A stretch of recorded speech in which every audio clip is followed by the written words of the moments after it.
Good morning from here in Washington, D.C., and the rest of the United States, including the West Coast. We recognize that we have a global audience, and so I would also say good afternoon to those in Nigeria and elsewhere. Ladies and gentlemen, colleagues, guests, ANPA family, welcome to this very special, very exciting virtual symposium organized by the ANPA Educational Committee and produced in collaboration with the DC, Maryland, Virginia chapter of ANPA. I am Dr. Aham Onyike, chapter chair of the DMV branch, orthopedic surgeon here in Washington, D.C. Today's symposium is actually a culmination of a series of educational events by the committee intended to prepare and help prospects get into residency positions. Our chapter, as many of you may know, had a symposium 2 years ago that was very well attended, very well received. This was before the pandemic. Things have changed since then, and it's turned out to be a blessing in disguise as we have now recognized the ability to do the same thing using digital platforms such as Zoom, which then enable us to reach a wider audience, attract speakers from far and wide, and therefore have a much bigger impact. This is intended for all doctors, certainly for those who have found residency matches to be elusive, but it's also an opportunity for practicing doctors to hear about exciting opportunities beyond the traditional clinical spaces. It could be an opportunity for people who may be bored, burnt out, or just recognize that they have talents beyond the typical and have an opportunity to see how they can deploy them in alternative areas. To lead us in this discussion, we have 6 proven, exceptional colleagues, all of whom I know personally. So I thank them for accepting the invitation and agreeing to participate in today's discussion. These guest speakers will come in series, meaning one at a time. They will tell their own stories. Our moderators will then engage them in a dialogue and will also include the audience through the chat. Once the time is exhausted, we encourage our speakers to stick around and continue to engage the audience through the chat. So we hope to have a very dynamic session. With that in mind, we will touch on international opportunities. It is a big globe, and there are things that could be explored beyond the United States. We would also look into the consulting space and the business of medicine and the financial aspects. We have speakers that will delve into that. Of course, pharma and research is a hot topic, and we have a speaker there. And finally, we will talk on hospital administration and opportunities there as well. It is not all inclusive. Certainly, there are things that we would fail to address today, but the idea is to have a broad discussion and expose as much as we can. As the need arises, the Education Committee and to some extent our chapter will look forward to organizing additional sessions to have a deeper dive into some of the topics we touch on today, or to expose our audience to other areas. These sessions will be moderated by myself and 2 other colleagues.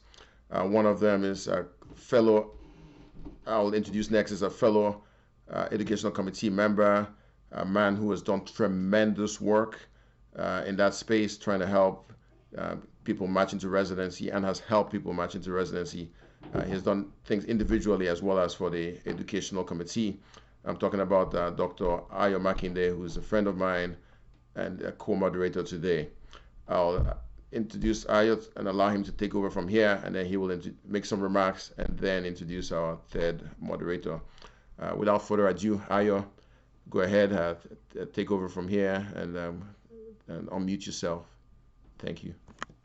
Good morning, everyone. I'm Ayo Makinde. I'm a pediatrician here in Atlanta. I'm a member of the ANPA Education Committee, and you are welcome to this symposium. As my friend, Dr. Aham Onyike has mentioned, we have the guidelines for today's presentation. So I am just going to talk briefly about the Education Committee, which came to being under the precipices of the ESCO of the ANPA. And our main objective is to help Nigerian dissidents or ANPA IMGs of Nigerian origin to get into residency program. That is one of our main cardinal goals. Like we help them with their ERAS applications, their personal statements, we review their CVs as well, and then we package them, if I can use Nigeria lingo here, for residency application. And then we do interview prep webinars as well. We assign them to mentoring also too, depending on how many academia we have in our team.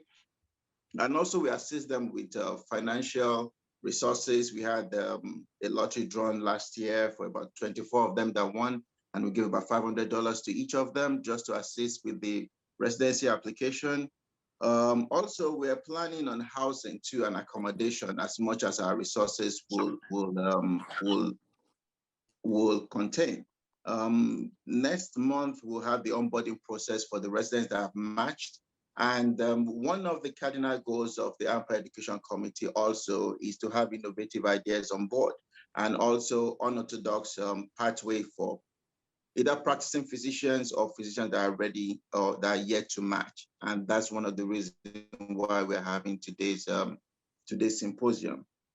I would like to recognize a few people within our midst. All our presenters are here, so I would like to recognize them as we go on. First and foremost, we have our ANPA president, current president, Dr. Chris Okunseri is here. I believe we have some other ESCO members. We recognize all of you, and then all other protocols are duly observed. For the ANPA Education Committee, we have several members. Our chair is also on this forum today, this morning. That's Dr. Oranu Ibeki. Myself, I'm also a member. Dr. Dolapo Babalola, Dr. Ngozi Orjioke, who is one of the presenters. Aham Onyike, that's the orthopedic surgeon that spoke before me. Lanre Jimo, our current president-elect, is a member of our team as well. That's Dr. Chire Ayogu, and Dr. Dijigoto Shaw, Dr. Titilayo Abiono, Dr. Wasiu Adisa, Dr. Mobolaji Kukoyi, Dr. Ibeto, and then, of course, Dr. Adebola Giwa, who is also my co-moderator. Also on our team, we have the ESCO. We have some IT ESCO members. Dr. Mercy and Dr. Susan Ejionwe are also with us. And we have our able ANPA secretarial personnel that help us with our logistics and emails and other things, Ms. Tiana Robertson. So you are all welcome. As at this time, I will introduce my co-moderator, Dr. Adebola Giwa, to speak briefly. Dr. Adebola Giwa, over to you. Hi, everybody. Thank you for that intro. I'm Dr. Adebola Giwa, and I'm a pediatric endocrinologist at Hopkins. As was mentioned, I'm one of the moderators, so I'll be the person helping to regulate time. So each panelist will have about 20 minutes. I will put a message in the chat box when there's 10 minutes left, and then I'll also be there wrapping things up when there's 5 and 1 minute left.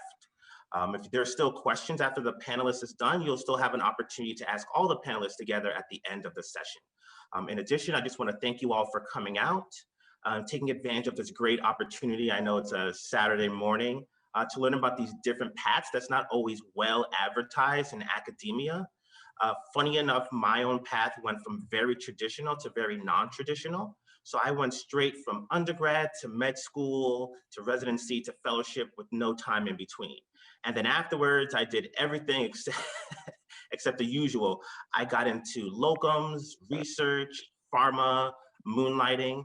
And now me, 1 year out of training at 33 years old, I make almost twice as much as my peers do.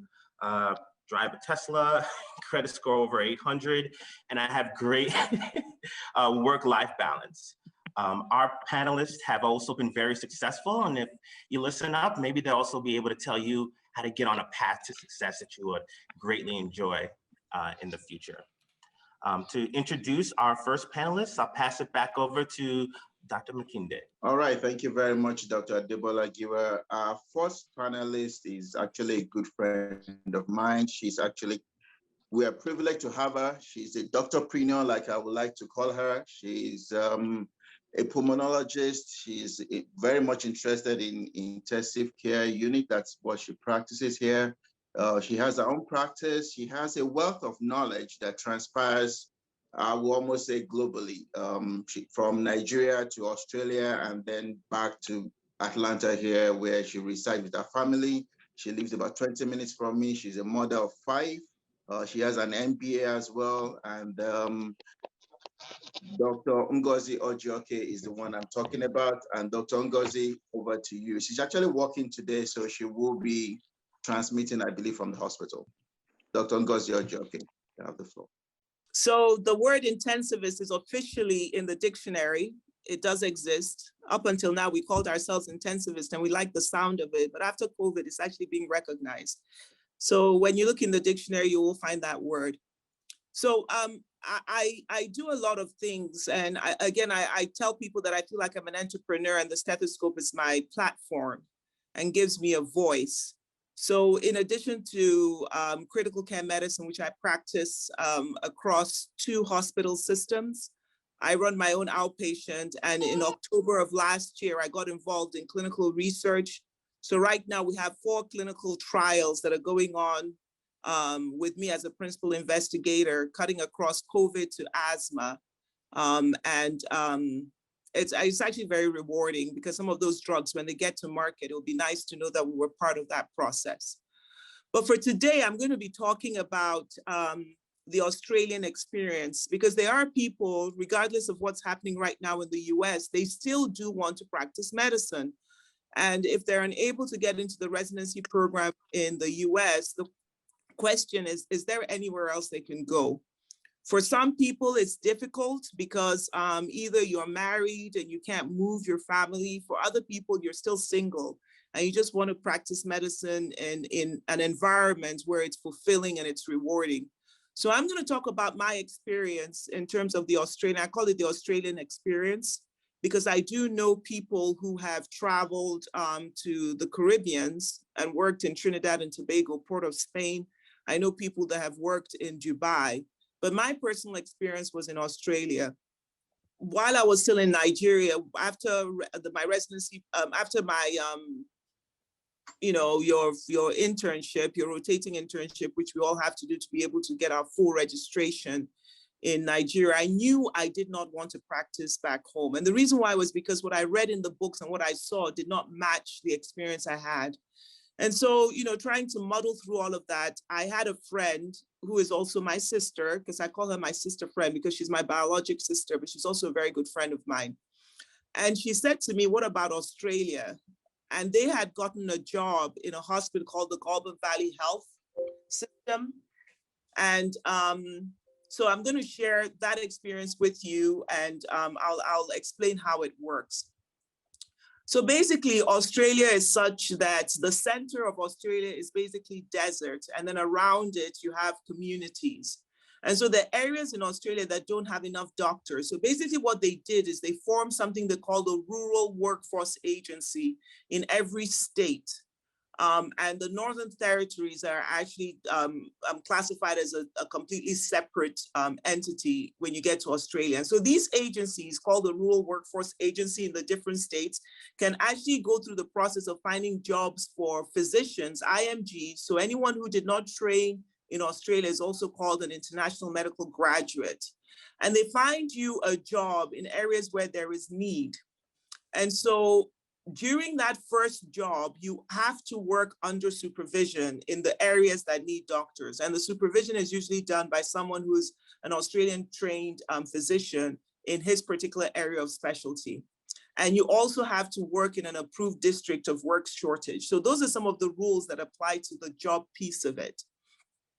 And so Goulburn Valley Health was located in a place called Shepparton in Victoria, and it was about 20 minutes, 30 minutes away from Melbourne.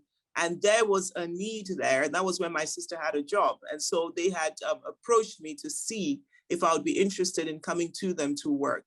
So this is where I actually worked, and I worked there from October 2000 all the way to October 2004, which was when I left to come to the US to start my residency program. And so if you are not trained in Australia, you are referred to as an international medical graduate. And there are pathways that are set. So the pathway I followed was it's called the composite pathway. So I got there, they offered a job, they got my visa, my work visa ready for me, my husband, and my 3 kids at the time. We got our visas, we got there, and I worked in the emergency room at Goulburn Valley Health, and I also did the medical ICU under supervision. And so what happens is you have what is called a limited registration. And then during your limited registration, you're expected to take the Australian Medical Council exams, and it's a written exam and also a clinical exam. It's 12 stations like you do in the defunct clinical skills exam. And then you basically do that and you pass those tests, and then you get letters of recommendation from people you have worked under. And with that test being passed, the letters of recommendation, you get a registration for full registration. Now, once you get the full registration, at that point in time, you are allowed to pursue residency programs or subspecialty program training. While I was there, I helped 8 Nigerian doctors come over. Out of the 8, 2 went ahead to stay in Australia. They did the general practitioner track. They became general practitioners and actually ended up opening up their own practice. They're still in Australia, raising their family there. The third one that got into residency decided to do OBGYN. And he's now an obstetrician gynecologist in Australia. He's still there practicing. The two came out to the US about a year after I left to also get into residency here in the United States. So it's a very interesting process, and it can be done. And I'm telling my story because you hear about these things happening, and it's actually real and it can happen. If you've taken your USMLE exams, step 1 and step 2, and you've got your full registration here in the US, that qualifies because that's how I was able to get in. I'd taken my exams, I had my step 1, step 2. I was already fully qualified in terms of USMLE. And then based on that, I was able to now get this job in Australia, get my visa taken care of. I was there for 4 years. I chose not to stay because to do residency in Australia, you have to go through multiple hospitals, and having a family was not convenient to move my family every few months to do a rotation. And so the US option still was preferable. And I ended up leaving and coming to the US to do residency and ultimately fellowship. So that's it. That's it. It is an option for those of you who still want to practice clinical medicine and are ready to move to some sort of Western civilization to be able to practice medicine. So the Australian option is out there. Thank you. Well, I see one message. Apart from USMLE, which other exams are accepted in Australia?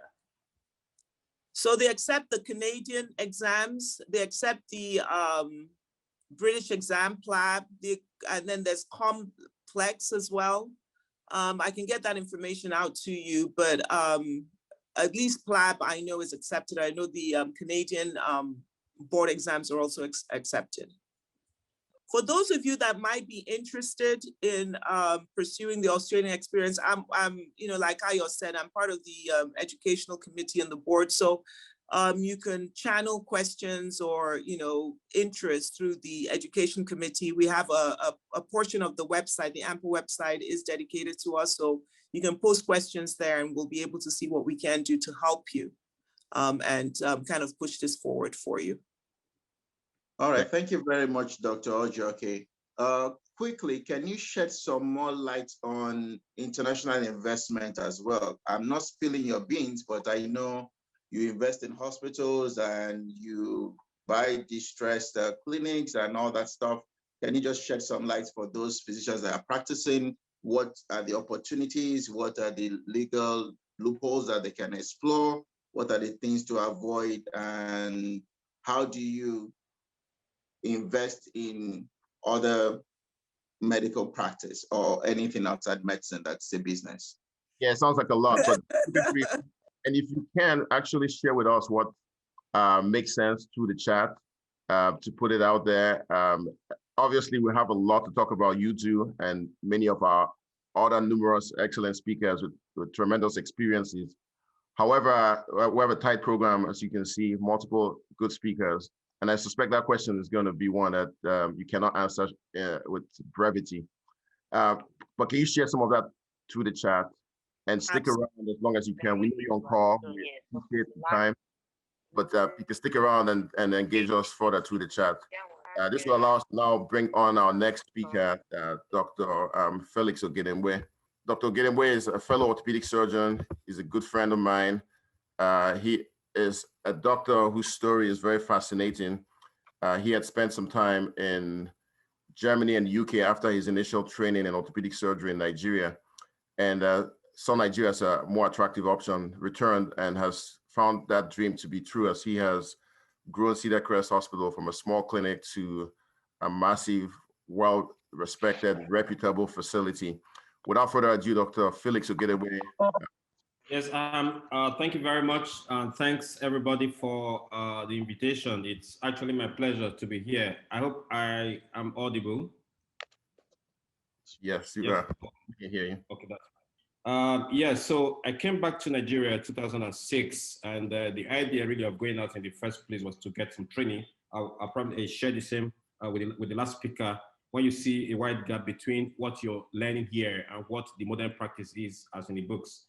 So I thought, go out to Europe, first Germany, and then back to the UK, and then see what new skills you can acquire. So I always had in mind to come back, and kind of thought that there were vast opportunities here.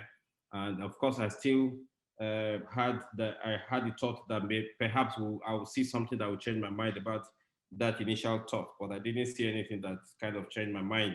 So there I was coming back to Nigeria, working with the government sector as soon as I came. But so the dream wasn't to start a hospital group or a private hospital practice. That wasn't the dream.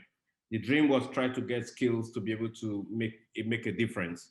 But when it became more and more obvious within this very short time of coming back that you either create something out of nothing or you lose all the skills, then we had to now start Cedarcrest 2 years after returning from the UK in 2008. You all, I'm sure most of the people here have probably practiced or trained in Nigeria, so you know what the environment is like, and it's not easy to get proper things done here.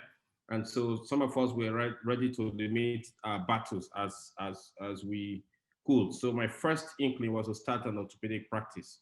So the old name for Cedarcrest was the Cedarcrest Orthopedic Hospitals. And so we started that, but as soon as that became successful, partly because we didn't have referral links to other centers in Abuja, where we were at the time, where we still are, to refer patients to, we gradually saw the expertise expanding to other specialty areas.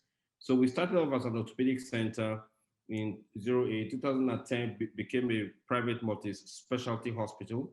I started off as a single shareholder, but right now we over the years, we gradually took on more shareholders and we became four shareholders.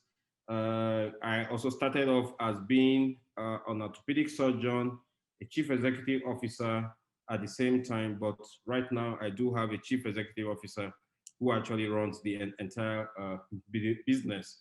So while I still remain sitting on the board, I actually do my day-to-day orthopedic practice, and I don't run the business itself. The Cedarcrest has grown from being a single hospital to 5 centers now. We've got 2 centers in Abuja, and then we have 2 centers in Niger State, and we have one center in Lagos.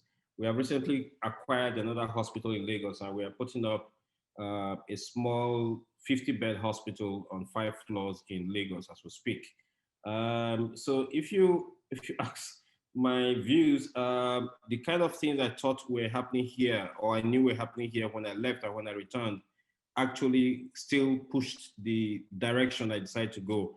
It's a vast environment where you didn't see so much of specialist practice going on, and there was a lot of need. So that actually impacted on what I decided to do. And we started off, just going solo initially, and then bringing in experts who were going to work with us along the line. Right now, we have 3 or 4 groups of experts that we use. So we've got ourselves who are full-time in the specialty, both in Abuja and Lagos. And then we've got local specialists who actually do some locum with us. And then we've got a huge group of foreign visiting specialists.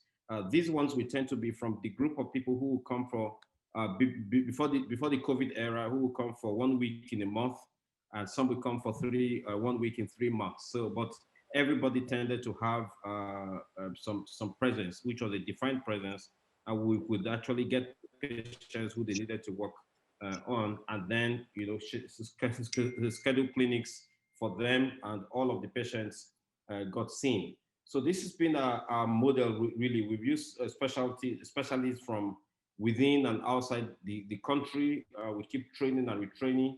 At some point in 2014, we became the first private hospital to be accredited for residency training in orthopedics by the West African College of Surgeons and the National Postgraduate Medical College of Nigeria. So over these last 6 years, we've had residents passing through our training, and I think we've actually impacted positively so much. I mean, I remember one person coming to ask me and said, now that we've been here, we see all this done, do we still need to travel? And I just smiled and said, well, you still need to travel, because there's a lot more that you see when you travel. But the important thing is that when we left this country, there was not a lot to see. But now, locally, there's actually a lot for people to see. So that's essentially what the story has been. But I do a few things. I just don't practice orthopedics here with my friends. We also have an NGO called the Cedarcrest Polio Center. We found that whilst there was a lot of work going on with to polio eradication, nobody was paying attention to the treatment of people who had sequelae from polio. And so we started this center working with Germans at the Catholic Hospital in Germany. And we've been able to build a center.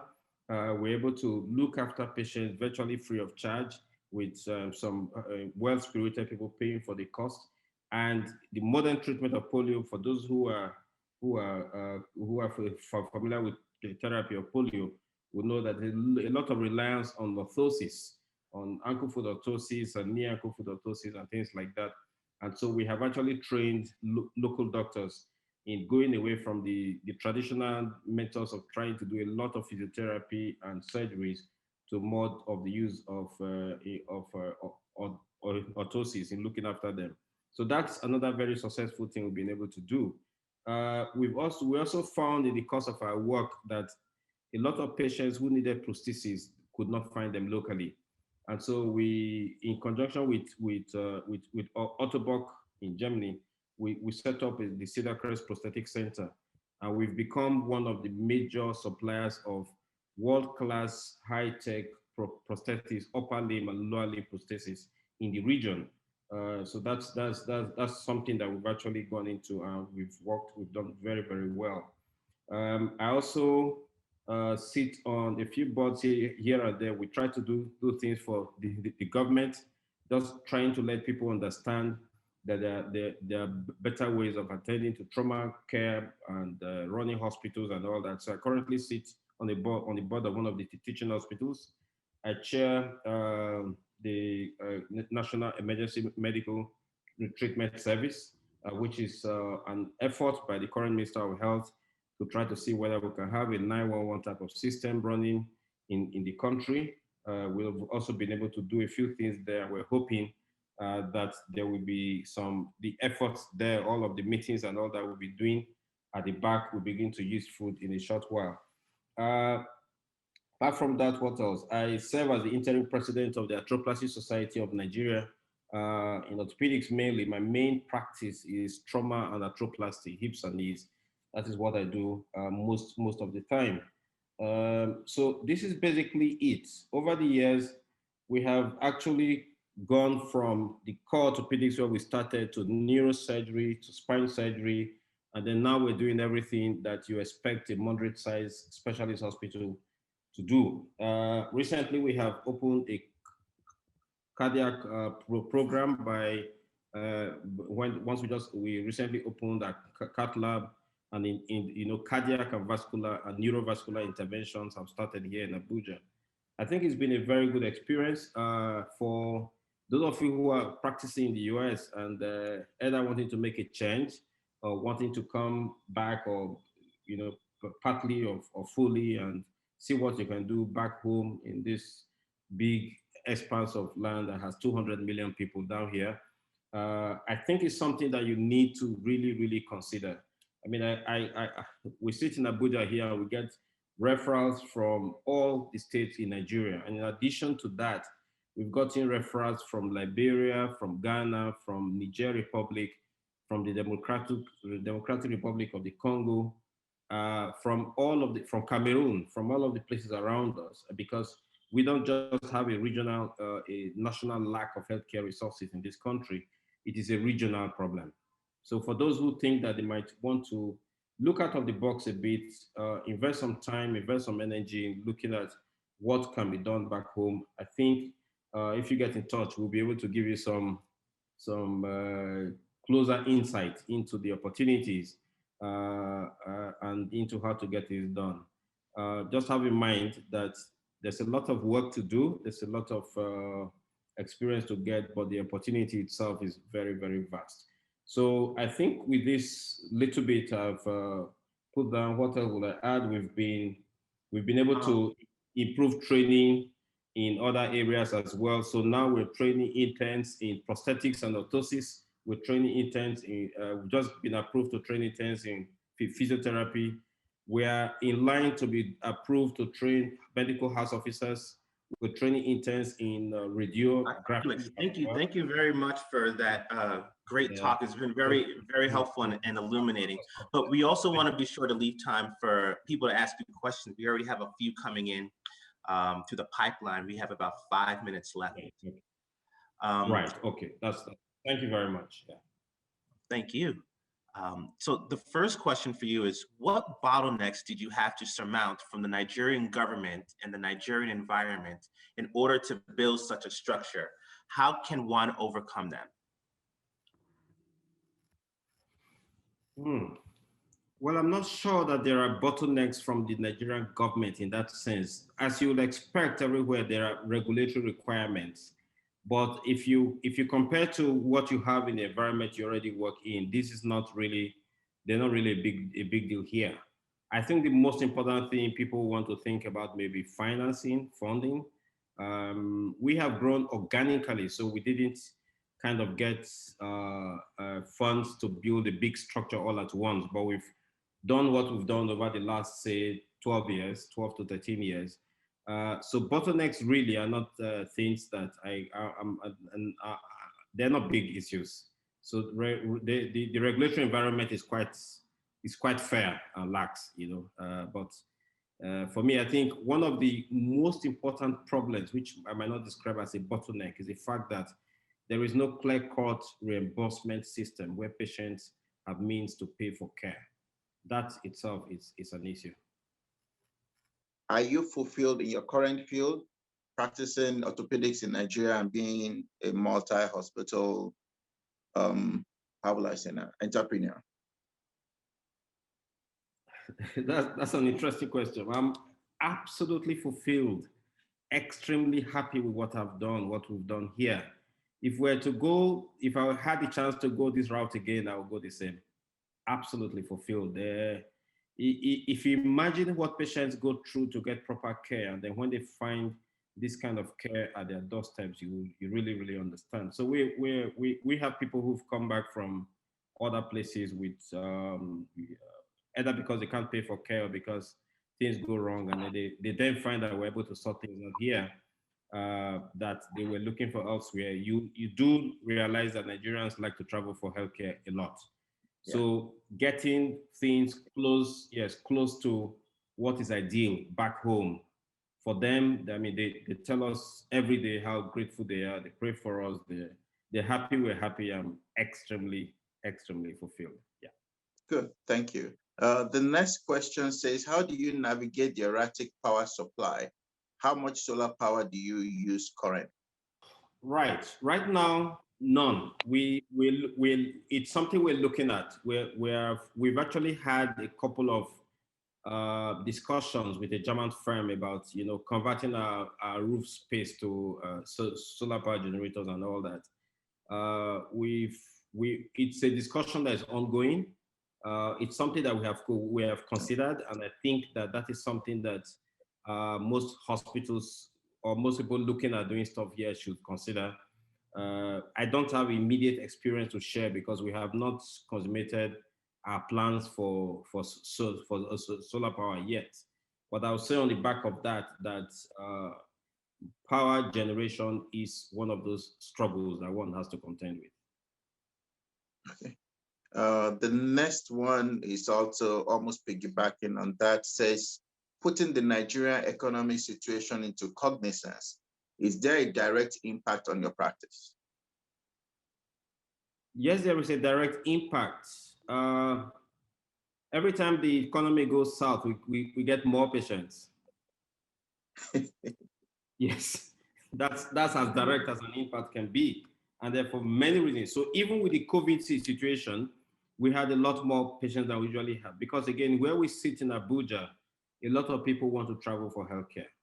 So either because they can't afford to pay when they go, they now look for centers at home where things can be done, or because they actually cannot travel. So if you can't travel because of restrictions, or you've got an emergent situation for which you can't travel, or you just can't pay, we tend to get. So I think that it works for us in that way. It doesn't work against us, it works for us. There will be that part. There are always those patients who usually could afford care properly locally at home, but not now able to afford. But if you look at if you do the maths and look at the figures, we were better off with every economic downturn that happens here. Thank you for those answers and telling us, shedding some sunlight. Oh, the bad solar joke, on the situation. I think that'll be our last question. There's still a couple of questions coming in through the chat for you. So if you could possibly answer some of those as we transition to our next speaker, that'd be great. Thanks a lot. Thank you. Thanks, Adebola. So what we've heard from Felix is what I think is a fascinating story of success in Nigeria. So it is possible. Most of the news we hear out of Nigeria tends to be negative, and it's very discouraging. And we see the brain drain. The general direction is outwards. Most doctors are leaving, not returning. So I think it's great to see that. Also, Dr. Orjioke, prior to that, talked about international opportunities in Australia.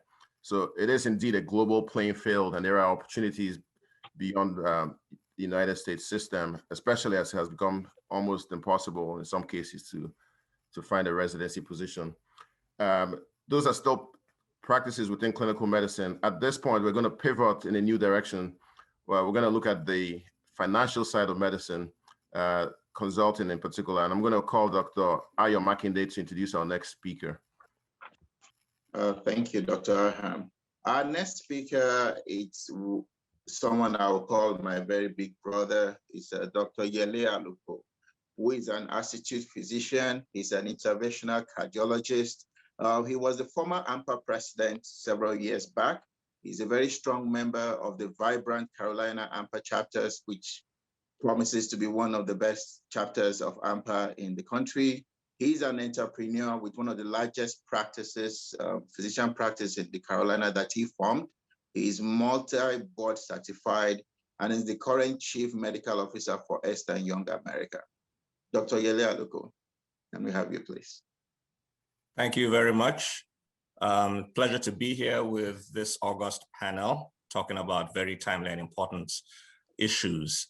I chuckled when Dr. Ogedegbe was asked a question about obstacles, regulatory obstacles with the government in Nigeria, and his response was that there are no obstacles. And that is because entrepreneurs, they don't see obstacles, they see opportunity. It's not that they aren't aware of the obstacles, they figure ways to get around them. We all know there are many obstacles, but his perspective is one of an entrepreneur, and his story is evidential of the fact that if you have focus, you have a plan, and if you have that entrepreneurial spirit, then you can be successful even in the worst types of ecosystems that you live in. I'm not saying that Nigeria is the worst, but people can be very successful as entrepreneurs in very dire straight situations. But it's a pleasure to be here. I am an interventional cardiologist. Like many of you, I was born in Nigeria. Probably like most of you, I went to medical school in Nigeria. I came here with a 3-year plan to do a residency and to go back to be on faculty at my alma mater at University College Hospital in Ibadan. Fast forward to now, obviously I didn't go back for a number of reasons. I ended up doing multiple cardiac specialties, general cardiology, invasive cardiology, interventional cardiology. I took a trip to Nigeria. Actually, I took a trip to Nigeria with Yemi Johnson, who many of you know, because we were both planning to go back. Yemi, as you may well know, was my partner here in Charlotte for about 12 years. And I made the decision that I was going to continue the rest of my professional career in the United States, but maintain strong connectivity with Nigeria. About 8 years after that, Yemi went back, and the rest is history. Again, another successful entrepreneur story. But when I finished my interventional cardiology fellowship, I'd done a 4-year fellowship, I sought to be employed, and I didn't get a job commensurate to my training. I got offers at lower financial compensation than I had gotten when I was an internal medicine attending in private practice. So essentially, my wife and I decided we're going to move to Charlotte, North Carolina, and I began a practice. I was the second Black cardiologist in Charlotte. And within 4 years, we had established a 4-physician African-American cardiology practice. My intent was to form a practice of Black cardiologists to demonstrate to the world in the US that African-Americans could provide high quality care and could drive market value. My first partner was an African-American cardiologist. Yemi Johnson was my second partner, the third physician, and Ladia Sutton was my fourth physician. We became very busy in the space of 2 years, very busy to the point that the 3 existing practices, who incidentally had turned me down when I was seeking a job, each came to ask for me to leave my practice to join them. And I said that was not going to happen. Ultimately, one of the groups put an offer on the table for our entire practice to be integrated with theirs. And we formed the first interracial specialty practice in North Carolina in 1991. It was a Richter 10 press response in that, being in Charlotte, North Carolina, interracial integration in professional services was new. Fast forward several years, I became the president of that practice, grew it from about 16 physicians to about 50 physicians, adult cardiologists. We hired the first female cardiologist in Charlotte, North Carolina. And we became a multi-location practice in 7 cities in contiguous areas of Charlotte, North Carolina. Our practice eventually got acquired by the health system where we worked, and I was asked to become the medical director of the Heart and Vascular Institute and to integrate our facilities across all the hospitals that provided a cardiovascular product. So my governance included cardiac surgeons, vascular surgeons, adult cardiologists, pediatric cardiologists, and so on. A lot of nurse practitioners, about 200 to 250 clinical providers at our largest size, across 4 states, North Carolina, South Carolina, Georgia, Northern Virginia. So along the way, I say that I strayed into business school because I wanted to become a better manager of the work that I was doing. I had a very large budget and large expectations. So I went to business school late in my career. I went to business school with the primary intent to be a better manager, a better cardiovascular executive. I was also asked to be on the board of trustees of the health system after a while. So I got exposed to strategic decision-making at the high level. So what I've described is going from what I consider the micro perspectives of the industry as initially a solo practitioner, the 4-physician practice, African-American, to the macroeconomic perspective of sitting in boardrooms and understanding how high-level decisions are made and how these decisions, unbeknown to many people outside the boardroom, impact their lives. Having done the MBA, I developed different interests away from the bedside. I must emphasize that I had no problems with clinical practice. If I say to myself, I left clinical practice, I left the bedside at the top of my game, but I just developed a different focus. And those of you who've been to business school will acknowledge the fact that as doctors, we tend to live within very narrow guardrails of emotional intelligence. And that's not surprising because you go to medical school, you do a residency, you start practice, and you really don't get exposed to much thinking outside of healthcare delivery. So thinking is very linear. One of the things that business school helped me to do was to expand and explode my emotional intelligence. And I realized that if you just step outside those guardrails, even as a physician, there's several opportunities that are available for you if you have the desire to pursue them. And it helps you understand that living within the confines of those guardrails, there's nothing wrong with that if that is your choice. But there's a lot going on in the world that is passing you by if you don't expand your EQ, emotional intelligence. So I decided, it took me 2 years to decide, and literally 6 to 8 months of sleepless nights when it occurred to me that I was going to leave healthcare delivery. I had this obsession with messaging to the industry the importance of industry transformation. We know that the US health industry is one of the most inefficient in the world.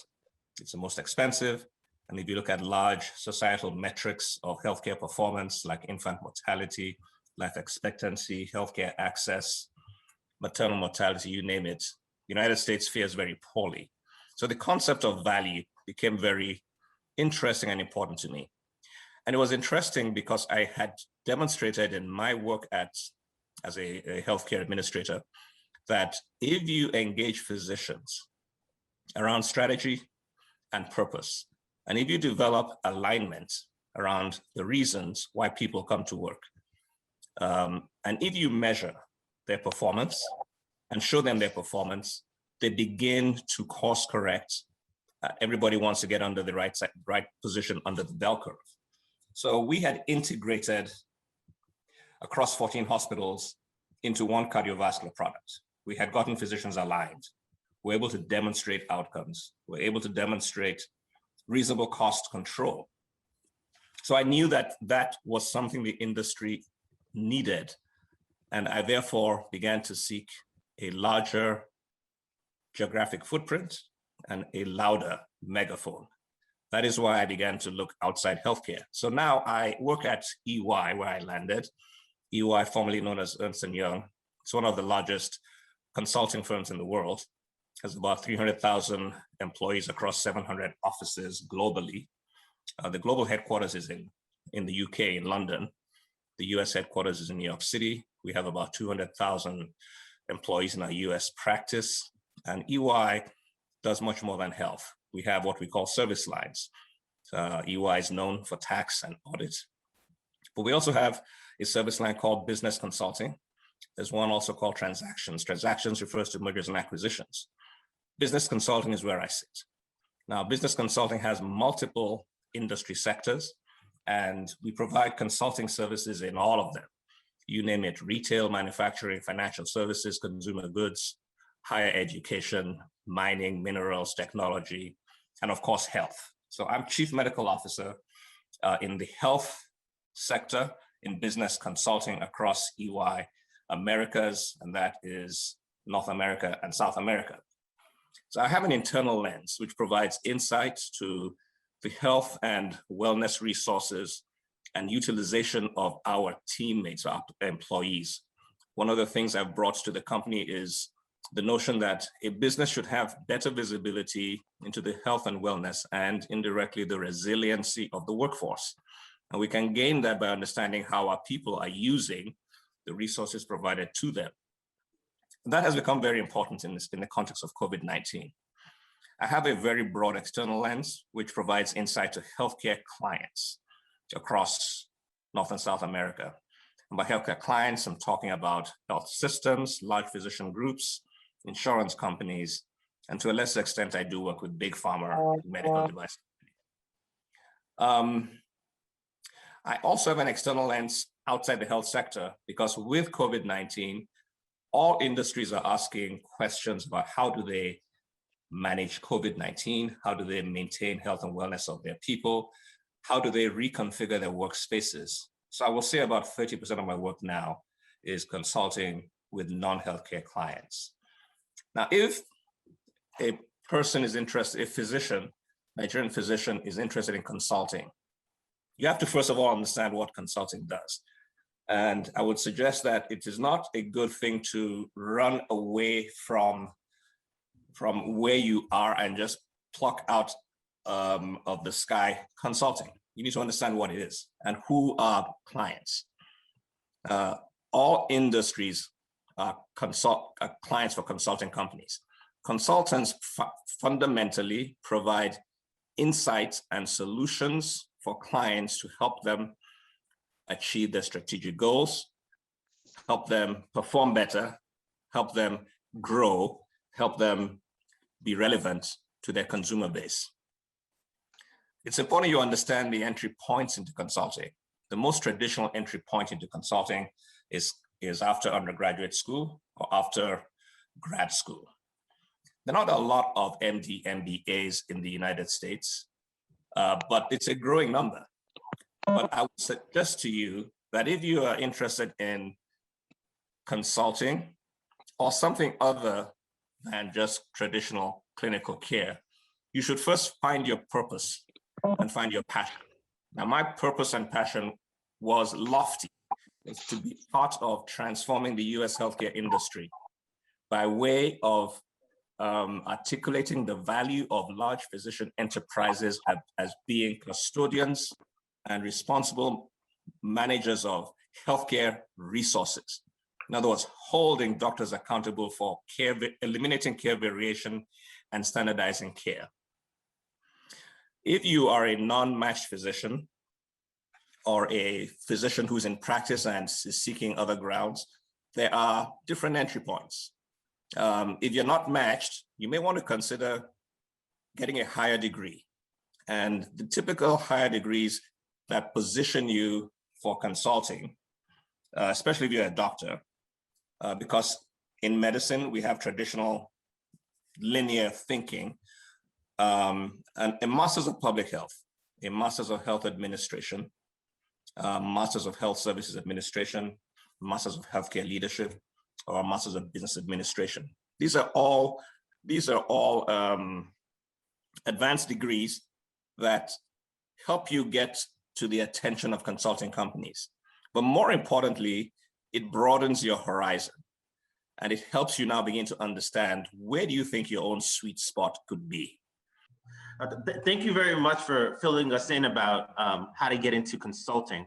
I just wanted to leave a little bit of time for some questions. There is one from the audience. For a recent graduate with no clinical experience outside of medical school, what are the chances of getting into healthcare consulting with an MBA? The chances are good. It depends on where you did the MBA. The larger networks you have in the more branded schools help a lot. But if you have an MD, MBA, it is a powerful combination. But you need to understand that if you have no clinical experience, then you are going to be coming in at an entry level and you will be then trained to be a consultant, understanding the culture, understanding the methodology, how solutions are built, how client interactions are held. So you will not be an industry expert like someone who may have practiced for 15 years or more. You will be a physician that understands healthcare, never practiced it, but you will learn consulting at the entry level. Thank you. There's also another question. Please, do you have any collaboration with any Nigerian hospital in order to extend your services to patients in Nigeria who may not easily come to your hospital in the USA? I don't practice anymore, but I personally have maintained connectivity with Nigeria's industry ever since I left. Prior to COVID, I would be in Nigeria every Christmas, and I would do procedures with Dr. Johnson pretty much every time I would go there. He and I together did the first stent implantation about 10 years ago at Reddington Hospital, and I closed the first patent for foraminal percutaneously also at that hospital about 8-10 years ago. My firm has an office in Lagos. So I have worked with our Lagos firm to provide consulting services to some physician practices and the government in Nigeria. Thank you very much, Dr. Aluko, for an excellent presentation. I have a question from one of the participants that says, does the Masters in Health Informatics give you an exposure to consulting? It most certainly does. There's certain, so you need to understand that to get into consulting, you need to be identified as being a specialist in something if you're coming later in your career. Masters in Health Informatics, yes. Let me just finally say that there's certain competencies, sweet spots, digital health and analytics. There are doctors that are now chief digital officers, big opportunities, chief medical information officer, data and analytics, cloud computing, cybersecurity, strategy, financial services, transactions. All of these, you need to understand those potential competencies that you can develop and make sure that you get trained, such as a Master of Healthcare Informatics will give you. Okay, and I think with that, that's the time that we have so far for this section. There are still some questions coming in through the chat, so please, Dr. Aluko, if you could feel free to answer some of those as we move to our next panelist. Okay, thanks, Adebola, and thank you so much, Dr. Aluko, for honoring the invitation and delivering. As usual, you're known to be a very eloquent speaker, and I think we saw a small glimpse of that, but we appreciate it. If you can continue to engage our audience through the chat, we would really appreciate it. I think one of the things that is always of concern to doctors considering other options is the financial remuneration. So if you can point on what it looks like broadly, not exactly how much you make, but just a little bit of a glimpse of how rewarding it can be from that perspective, we would find that valuable. We'll continue along the lines of the consulting space, the business side of medicine, the financial side of medicine, and bring on our next speaker, who's also a friend, a member, a very, very active member of our ANPA DMV chapter, who's also excelled in her own way in the consulting space, dealing with the financial remuneration and insurance system. I'll let her describe what she does in her own words, but I'll call on Dr. Nkem Okeke, who is our next speaker. My name is Nkem Okeke, and I'm a physician executive and an entrepreneur. Share how I got here by starting with the current picture that you see, the current state. So I own my own company. It's called Medical Links, and we are a healthcare advisory and management services firm. We support healthcare insurance companies and healthcare delivery organizations to help them improve their operational efficiencies and their return on investments. The key services we provide are value-based population health solutions, primary care, innovation and transformation solutions, and healthcare consulting, which includes provider training, healthcare policy development, and the such. So we consider ourselves the bridge between the payer side and the provider side. And we have been recognized as a fast growing company in our space. And some of our clients include Johns Hopkins, CMS, Children's National, a few ANPA solo practitioners. And currently we're seeking opportunities to partner with other healthcare organizations in Nigeria and Ghana. So prior to starting my company, I was in corporate healthcare for about 10 years. And I worked in leadership positions at Kaiser Permanente. It's one of the largest health plans and care systems. Booz Allen Hamilton, which is one of the large healthcare consulting firms, and Johns Hopkins Healthcare is the payer side of Hopkins. Before joining corporate healthcare in the US, my healthcare career started in Nigeria. I was born in Pittsburgh, Pennsylvania, but my dad relocated. The family was about 5 years old.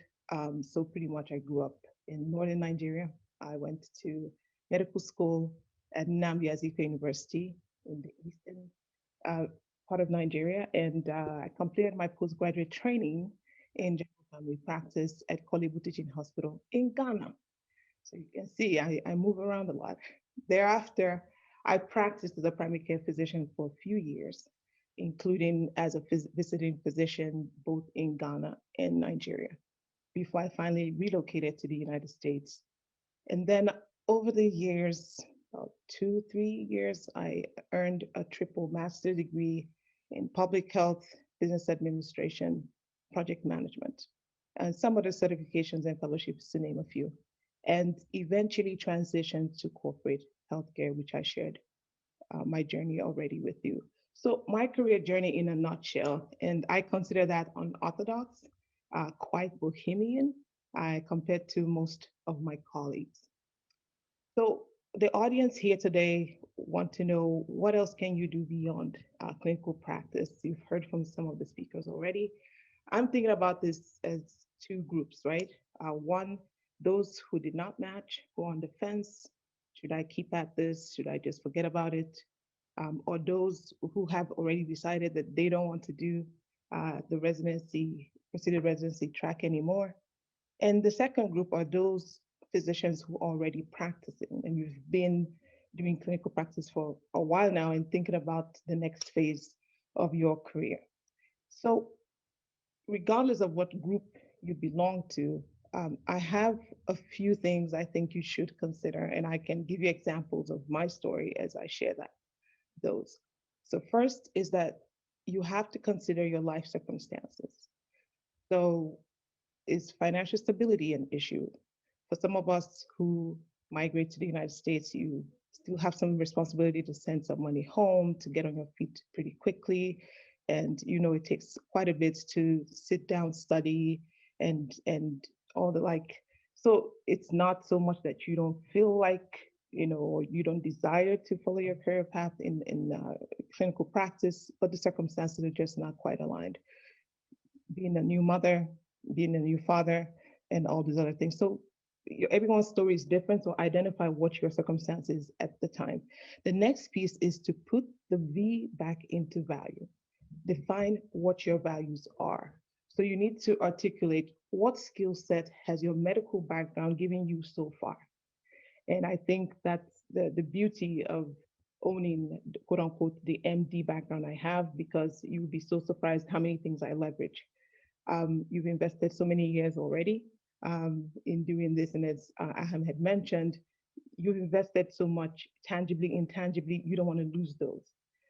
For those who have practiced for quite a bit, you already have the golden handcuffs, accustomed to a lifestyle of golf and all, and you don't want to, risk changing that either. So think about the values that you have so that you can mentally prepare yourself. So first things first, having a medical background helps you digest information. Those long hours of studying, and that is very helpful, because for any other new knowledge you want to gain, or be it a certification, be it a master's degree, you already know how to ingest information. And the next one would be how to engage people.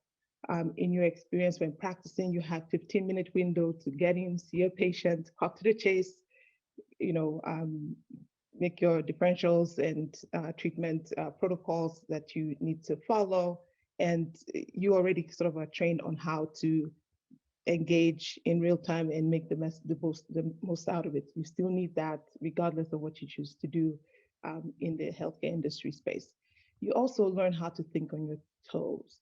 For those of us who practiced in West Africa, Nigeria, and Ghana in particular, you were an emergency physician. So when you're on call, you had to be on your toes, you had to problem solve. So all those skill sets you have.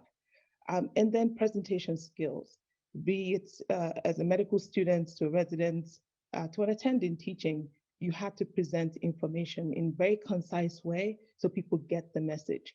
When you're making a business case, it's the same skill you need as well, with a few things here and there in terms of finance. So other values that you don't gain from your medical background, you can seek, you can hone, but I want you to stop there and consider how much you've gained, how far you've come, because that will really, lead you further. The two key things that I don't think my medical background quite gave me, but in hindsight, it probably did a bit, was building relationships and networking. There's an Igbo adage that said, "Onyewe madu konyewe go." You're only as good as your wealth is only as good as the people that you can call on. So network.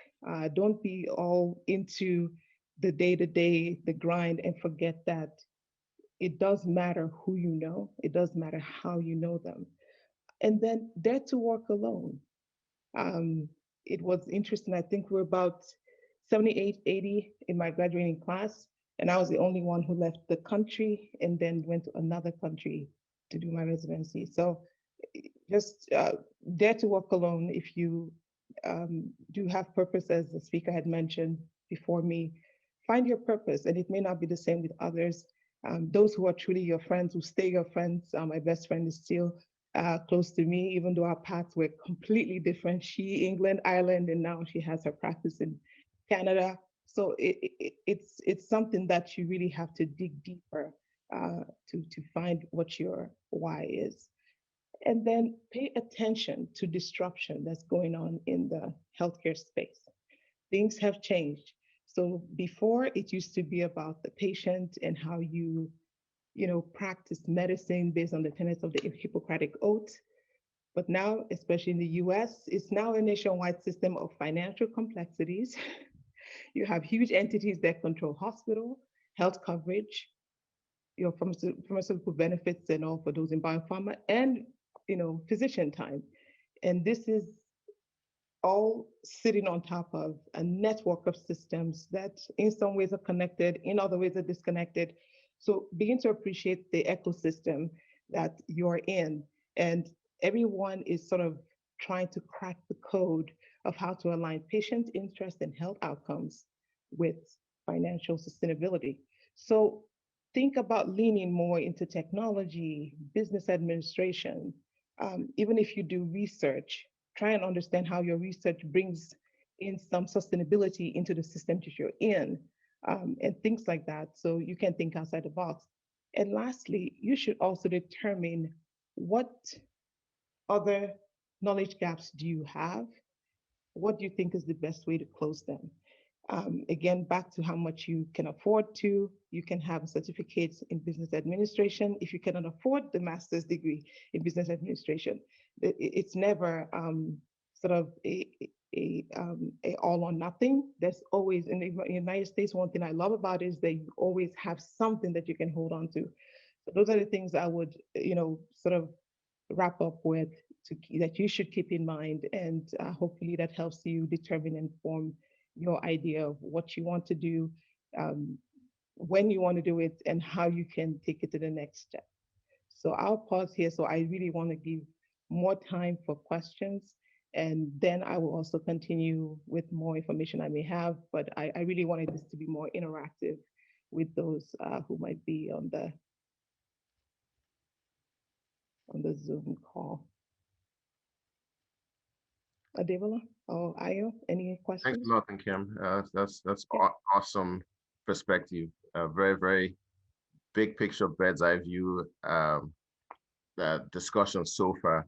maybe we can dive into the granularity of it. Like you yourself, how did you make the choice to go into this aspect of healthcare? Sure. So it was a personal call for me.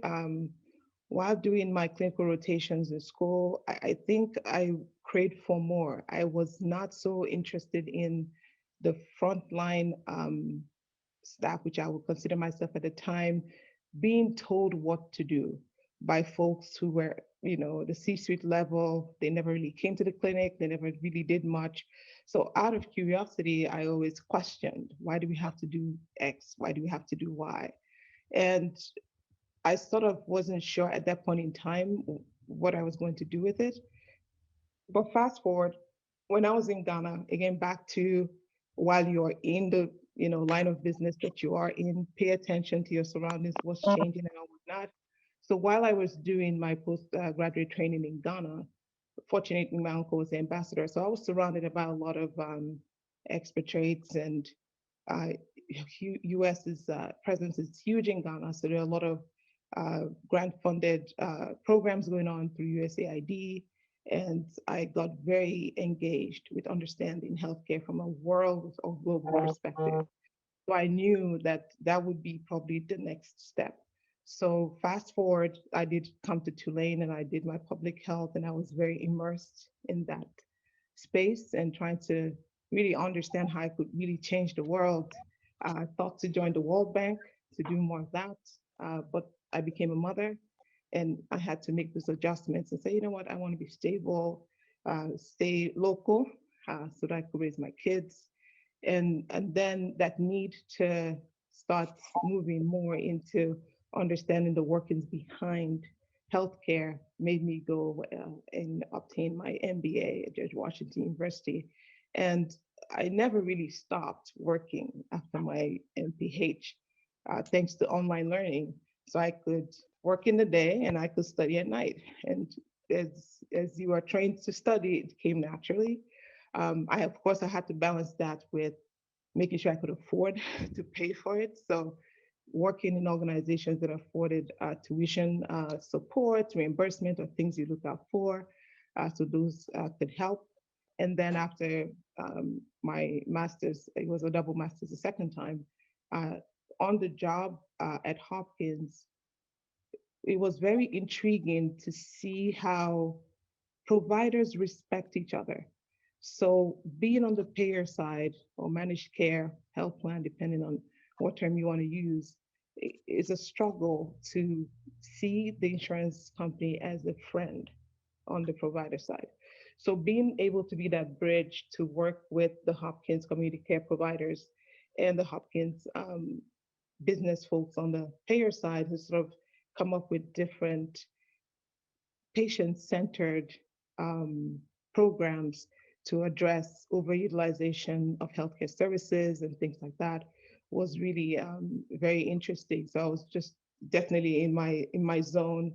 I could speak on both sides and use the lingo that they could understand, and was very successful. Most of the programs I stood up while there, probably 3-to-1 ROI, we've published on how we got there. And why do I say ROI all the time, return on investment? Somebody has to pay for it. Somebody has to pay the provider. Somebody has to pay for the programs. So being able to understand how those connect and eventually lead to improved patient health outcomes is huge. Can you share how financial rewarding healthcare consulting is? A lot of us are fixated on earning capacity of bedside MDs versus corporate MDs, and we only have about 2 minutes left. And one more question, if we can. It is very rewarding. I don't know how much I can divulge, but your hourly rate sometimes can crack your brain if you hear what those are. But I think at the end of the day is you, again, understanding what other people are being valued at. A lot of corporate executives are being compensated at, very rewarding rates. Pay attention, lift your head up, find out what these are. If I'm going to work 8 hours a day and you would work 8 hours a day, why do you walk home with, just throwing out a number there, $1,000 an hour, and I walk away with $200 an hour? doesn't add up. So for me, that became sort of an intriguing question as to why the delta? So pay attention is all about opportunity, is all about the network you have that can afford you to get into those opportunities. Don't apologize. Be very laser focused on this is my goal, this is what I'm going to do, and be very strategic. Don't be afraid to move. People get stuck. I work here 10 years, I work here 15 years and all. It's great if it's great, but if you have a goal, a purpose, and you're not meeting your goal, don't be afraid to move to the next thing. It always gets better. I think I've moved probably 6, 7 times before I finally settled with my own company, and every time it got better. And now I'm in my company and I keep growing. It keeps getting better. So keep pushing the envelope, and financial reward is what you make it out to be. So. All right, thank you very much, Dr. Okeke. I think that's about all the questions we'll be able to take at this time. Most of our presenters are still on this platform. So please, if you have questions, engage them, and then they will answer your questions. And we'll still take some more questions at the end of all the presentation. We're just trying to stick to our allotted 2-hour time that we have for this symposium. To introduce our next speaker, Dr. Adebayo Lawal will be my friend again, Aham Onyike. Aham, over to you. All right, thanks, Ayo, and thank you so much, Nkem. Again, that was very fascinating. I think we would all agree that the discussion can go longer and longer. The design of today's session is really to give breadth rather than depth, but we would encourage our speakers to continue to engage us through the chat. And if the opportunity allows, at some other time, the ANPA Educational Committee or other entities within ANPA can organize some additional sessions to allow us to take a deeper dive into these discussions. We're going to pivot now. Next is my good friend, Adebayo Lawal, formerly Adebayo, but he's my guy, I can say Bayo. Thanks, Bayo, for joining us. Adebayo is a individual who was a co-resident with me. I was in orthopedics and he was in family practice. And he saw an opportunity and an interest in the pharma/research bracket and pursued it to a high degree of success. So at this point, I'm going to call Bayo to share his story. And again, we will engage him through the chat as well as to what our moderators have. So Bayo, without further ado, go ahead and take it from here. Yeah, Aham, thank you for the introduction. And I'd really like to thank the panel and the organization for putting this together. I have been away for a while. As you know, it's been over 20 years since our time in DC. And in that time, I've taken on the journey to pursue a career in research and clinical development, spanning through working with a few large companies that I'll go through. But before I begin to tell the story, I think it's really important to highlight for this audience that for most of us, if not all of us, it's always about the decisions you have to make, your personal circumstances, and the trade-offs that you probably have to make as you sort of go through your journey through getting out of med school in Nigeria and then making your journey across the world, or even staying there and trying to be relevant, doing different things. So just want to thank the panel again for inviting me and then providing my perspective and my story. So the story starts before here, although I did meet with Aham and a couple others where I studied and became boarded in family medicine at Howard. But prior to that, I did go to med school in Nigeria. I went to the University of Sokoto. Unique circumstances, we didn't finish in Sokoto because we didn't meet the adjudication requirements. And so we were transferred to University of Maiduguri. And so I have the unique distinction of actually having gone to the two schools in the most northern part of Nigeria, which is Sokoto and Maiduguri, before I went to University of Lagos to do my housemanship, and then subsequently proceeded to the States. So when I talk about trade-offs and opportunity, my opportunity at the beginning was a little bit different because I am a United States citizen. I was born here before I went back with my parents to Nigeria. So I think that presents a different set of baseline circumstances from where I was starting when I came in and did try to get into residency here.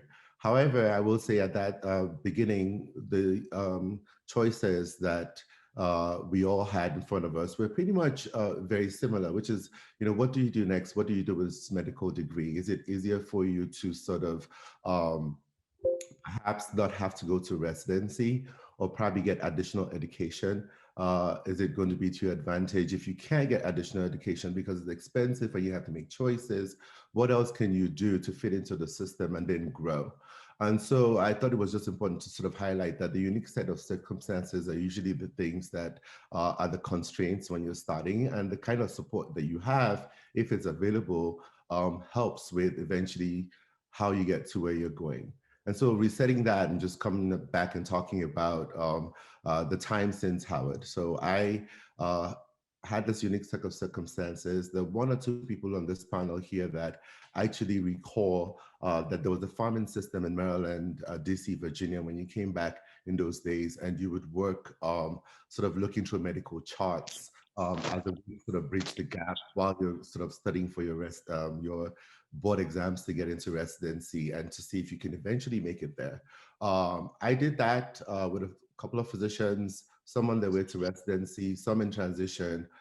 We mined charts, I believe it was for a place called DynCorp, which was in Maryland. And eventually some of us, after many years of trying to get through the system, at that time, the registration was still by fax, as you all know, to get into residency, we eventually found our way in there. So the choices I made as a family physician was, that was probably one of the few residencies that were available to me as a foreign medical graduate. But notwithstanding, I saw that at that time as a platform to begin to take a broad approach to medicine.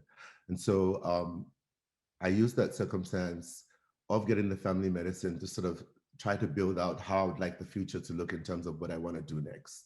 What I did do next after finishing family medicine was I didn't practice. I didn't join a practice. I had one or two opportunities to consider that, but I went to the NIH and I worked at the Division of AIDS for a year as a medical officer over there. On my arrival at the NIH, doing HIV drug development and HIV research grants in resource-limited countries, which included traveling to some African countries such as Senegal, I realized very quickly that I was a young man in an establishment, which was government, where things were pretty much set in stone. Decisions moved slowly. Impact was very far and wide, but few people felt that because of government bureaucracies. But at the same time, I said, well, I could stay here for another God knows how many years. I'm an American citizen and just slowly move my way through the system, or I could challenge myself and try to do more with what I have. And so then I applied to a fellowship program at the Boston University, where it was a program for internal medicine graduates. This was the Infectious Disease Clinical Research Fellowship. I applied to that fellowship, and I was the first non-internal medicine graduate taken to join into the group that became clinical fellows in ID, but they also paid for a master's in epidemiology and biostatistics.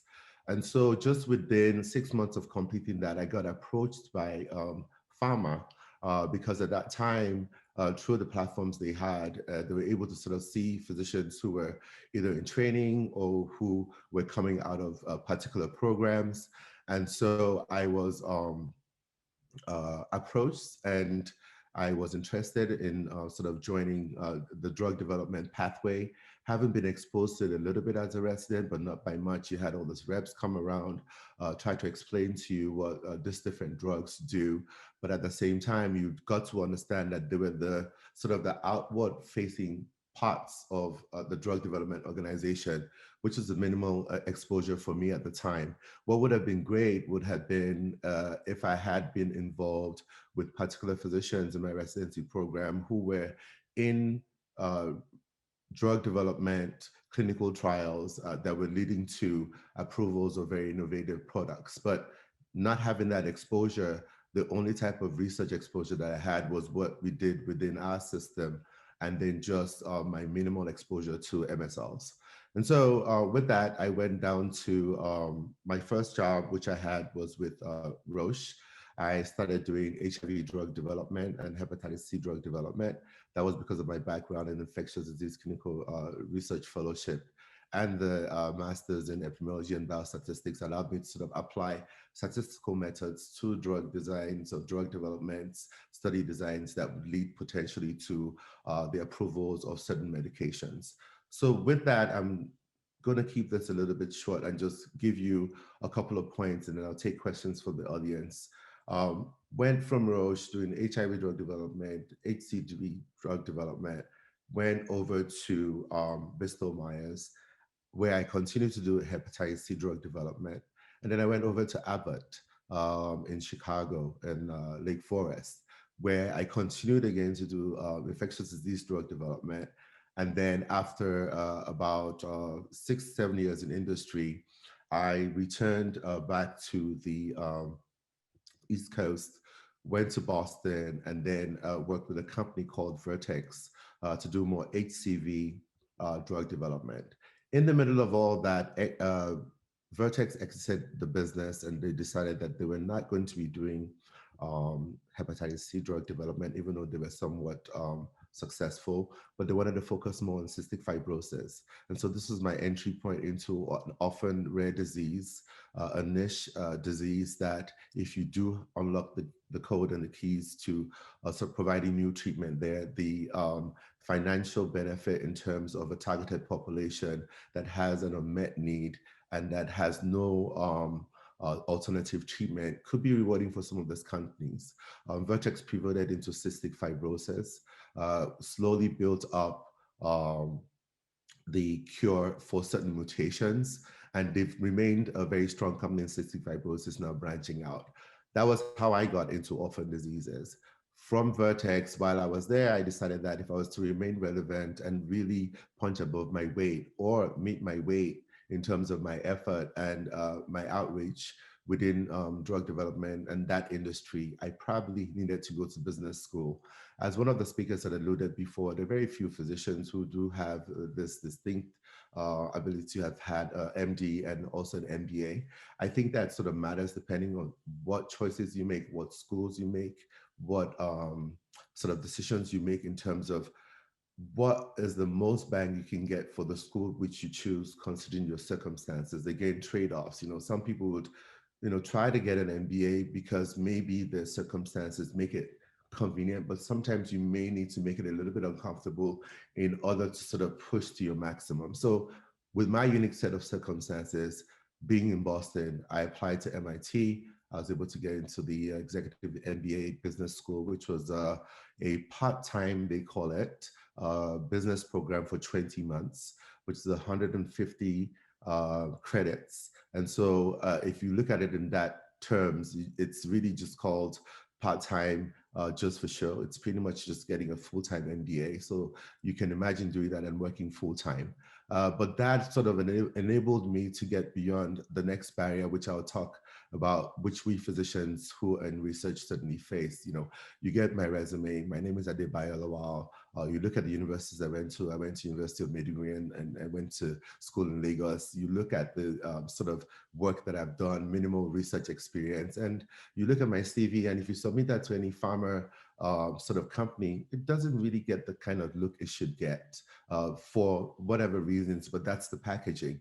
I think that, having to be able to add to that, going to get an MBA degree from hopefully a top 10 or top 5 school, which will give you the most exposure in terms of network and opportunity, begins to change things a little bit. Now you get my resume and you see MIT there, you begin to wonder, there must be something more about this person that allowed him to get, sort of that exposure and success.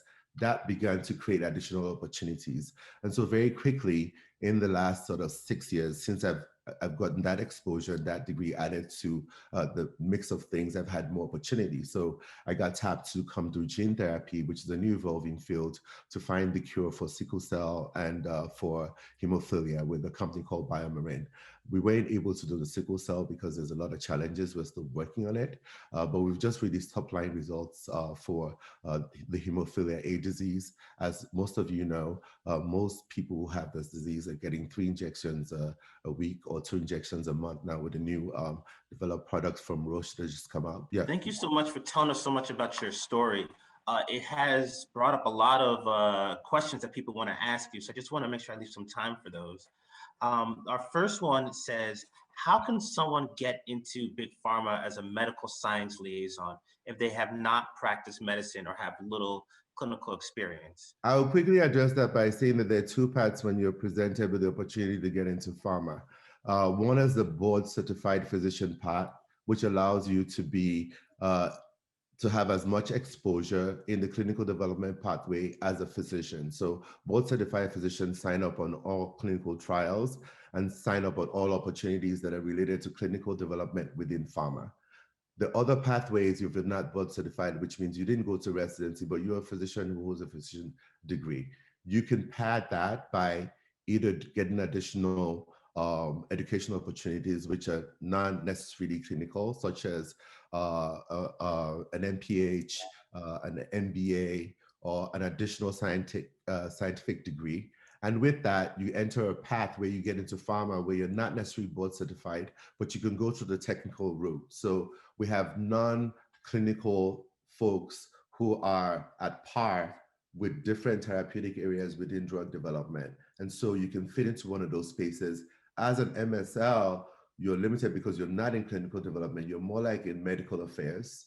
And so you can punch above your weight that way. You may need to have additional exposure, networking, joining particular groups on LinkedIn, meeting new people, attending conferences. And that way, with lateral movement, not necessarily within the same company, you can begin to ascend a little bit as you get experience over time. But there are 2 pathways in pharma, which is the certified board development route, and then the non-certified board development route, which is for folks who didn't have the ability to complete residency before joining pharma.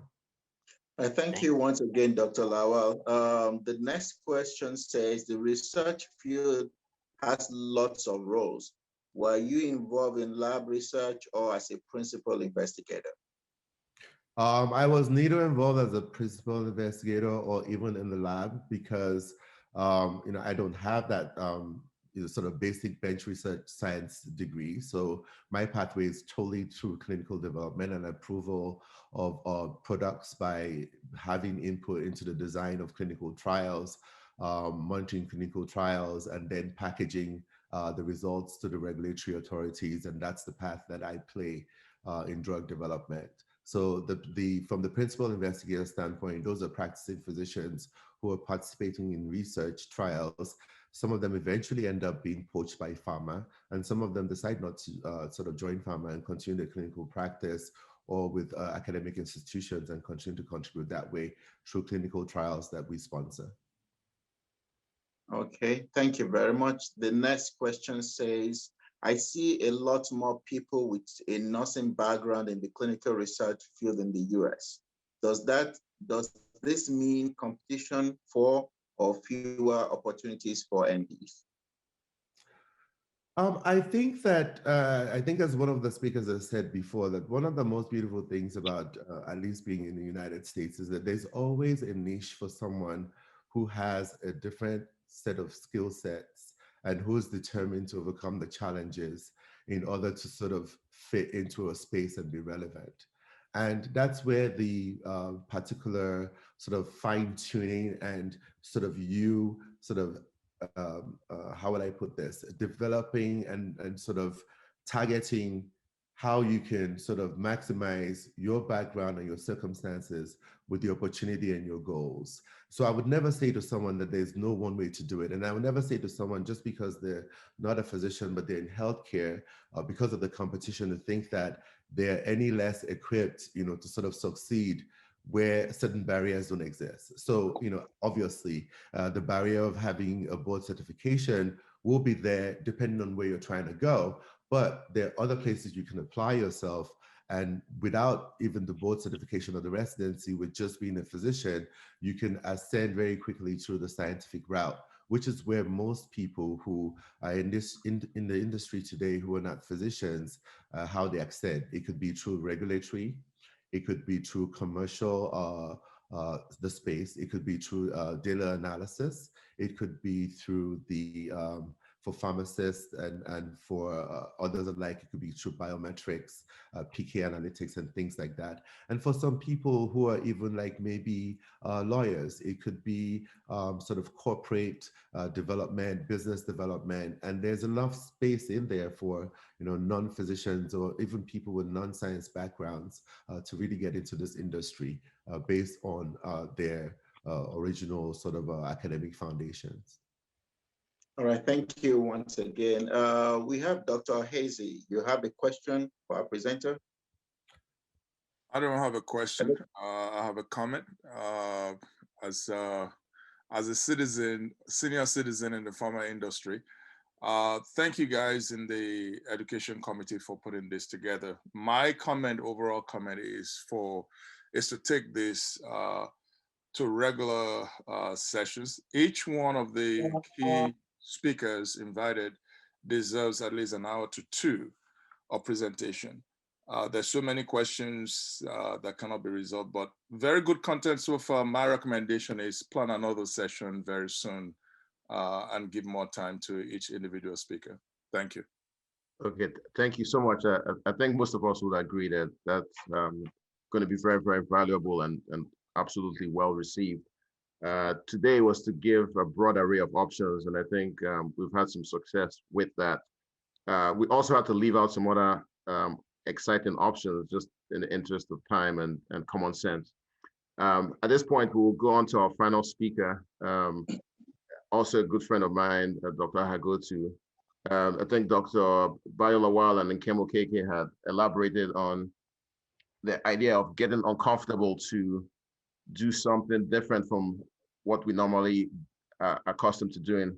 Dr. Aluko had also talked about the guardrails and getting away from that. So I think that's something we need to keep in mind.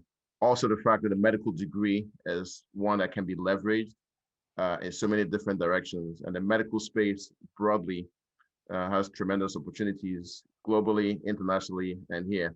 But I think one of the areas that is very interesting is in the administration of the practice, the hospital. And very often we defer that responsibility to non-medical people who then create working environments that are not always the most satisfactory for most of us. So I think it's very exciting to hear from Dr. Ahaghotu, who's our next speaker. Now let Dr. Makinde go ahead and introduce him. Our next speaker is Dr. Yele Aluko. He's a distinguished physician, a professor and chair of urology at Howard University in Maryland. He graduated at the University of Nigeria, completed his residency training in urology and also a fellowship at the American Cancer Society of Urology and Oncology. He is the current vice president of Med Affairs and chief medical officer at MedStar Southern Hospital Center at Kearney Hospital, that's Dorchester, Massachusetts. That's one of the largest integrated community-based health system in New England. Dr. Ahaghotu, over to you, sir. Thank you, Dr. Onyike, for the opportunity to participate in this distinguished panel. I really appreciate the commitment of ANPA to the Nigerian physician community, as well as the foreign medical graduate community at large across the country.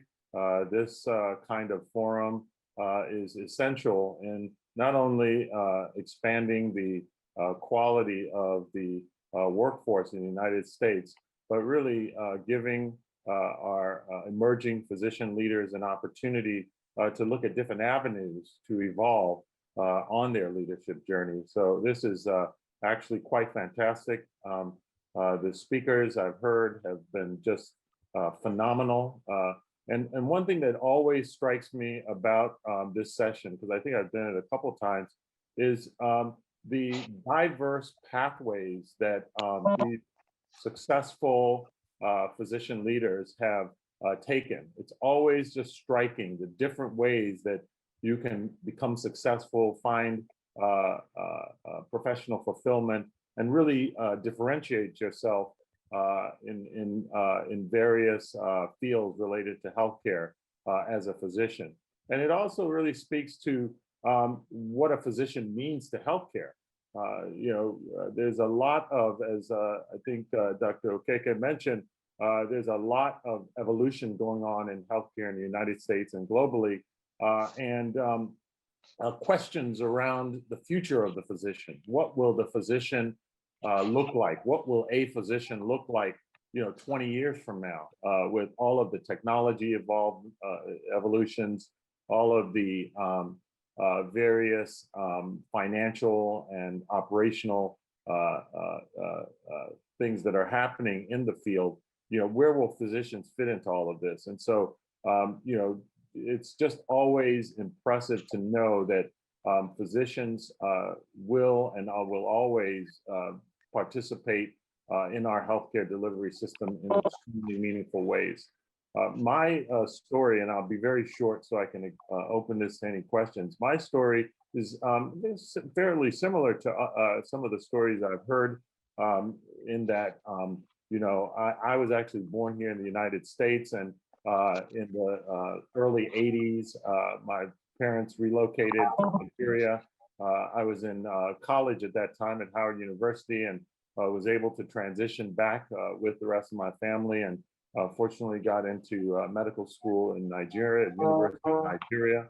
After finishing my training and doing a couple of years there during my apostleship and youth corps training, came back to the United States, and went through the rigors of trying to get the appropriate qualifications to practice here, get into a residency. I did eventually get into a residency at Howard University for years as a general surgery resident, and then transitioned to the University of Iowa, where I did my urologic training and an oncology fellowship. During that time period, and also Dr. Okeke talked about networking and mentorship, and I'll expand on that. I made contact with a very close friend who is now passed, Dr. Aaron Jackson, who was the chair of urology at Howard University at that time. And he kept his eye on me, and I kept my eye on him. And so when I finished my training, he offered me an academic appointment at Howard University. And so it allowed me to come back to the DC area where I was born and raised, where my parents' family are, and start my academic career. And so I did that. I spent almost 20 years as an academic urologist, moved up the ranks, became tenured, had a couple of major urology endowments, became chair of the department, and so had what I think is a very successful academic career, lots of publications. At some point in time, though, I got a little bit restless. I'll talk about being a lifelong learner and what that means. And, I just felt like I wanted not necessarily more, but different. And so I became fascinated with some of the changes happening in healthcare. At that time, the Affordable Care Act was front stage in the country, and I was very interested in what that impact would have for healthcare. I was very interested in the fact that we have a $3 trillion healthcare system in the United States, but we still have significant healthcare disparities. We don't have the kinds of outcomes that $3 trillion would pay for. And so I decided that I needed to go back to school. And I did an MBA at Howard University. And during that time period, was given the opportunity to serve as an associate dean for clinical affairs, essentially the practice executive, the physician executive for our practice plan at Howard University, and was able to get involved in that. But I was still more, after finishing my MBA, I was still very interested in healthcare leadership, what it meant to not necessarily be a physician leader, but a healthcare leader. And so another opportunity came up, and I got into a master's in healthcare leadership at Brown University. And so I went ahead and went through that 20-month educational experience. And then at that point, it became very obvious that I needed to expand my horizons outside of Howard University. And again, I mentioned Dr. Okeke, this is the third time.